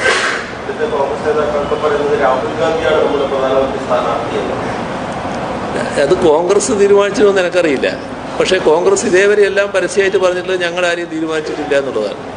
ഈ നമ്മൾ കാണേണ്ടത് കഴിഞ്ഞ തെരഞ്ഞെടുപ്പിൽ രാഹുൽ ഗാന്ധിയുടെ പേര് പറഞ്ഞിട്ട് കേരളത്തിലെ ആളുകളെ സമീപിക്കാൻ കോൺഗ്രസ്സുകാർ തയ്യാറായിരുന്നല്ലോ. ആ അനുഭവം നമ്മുടെ നാട്ടിലെ ജനങ്ങൾക്കുള്ളത് കൊണ്ട് ഇത്തവണ ആ പ്രചരണം വലിങ്ങനെ ഇവിടെ നടത്തുന്നതായിട്ട് കാണുന്നില്ല. പക്ഷേ ഞങ്ങൾ പറയുന്ന കാര്യം, ഈ തെരഞ്ഞെടുപ്പിൽ പൊതുവായി ഒരു വിജയം BJPക്കെതിരെയുള്ള കക്ഷികൾ നേടിക്കഴിഞ്ഞാൽ ആ ഘട്ടത്തിലാണ് ആര് നേതാവാകണം എന്ന കാര്യമൊക്കെ തീരുമാനിക്കുക. അപ്പോൾ മാത്രം അത് തീരുമാനിക്കാം.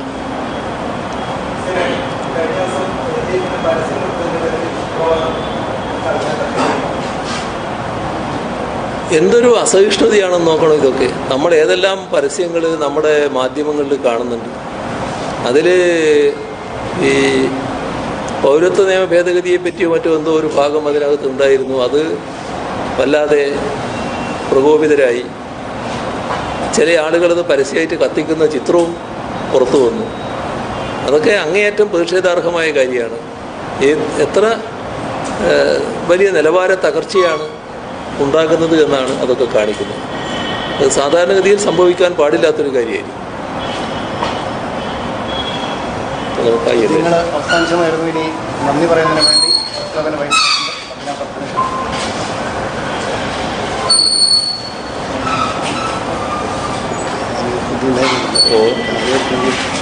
അല്ല, ഇത് അടിയിലായി പോയത്.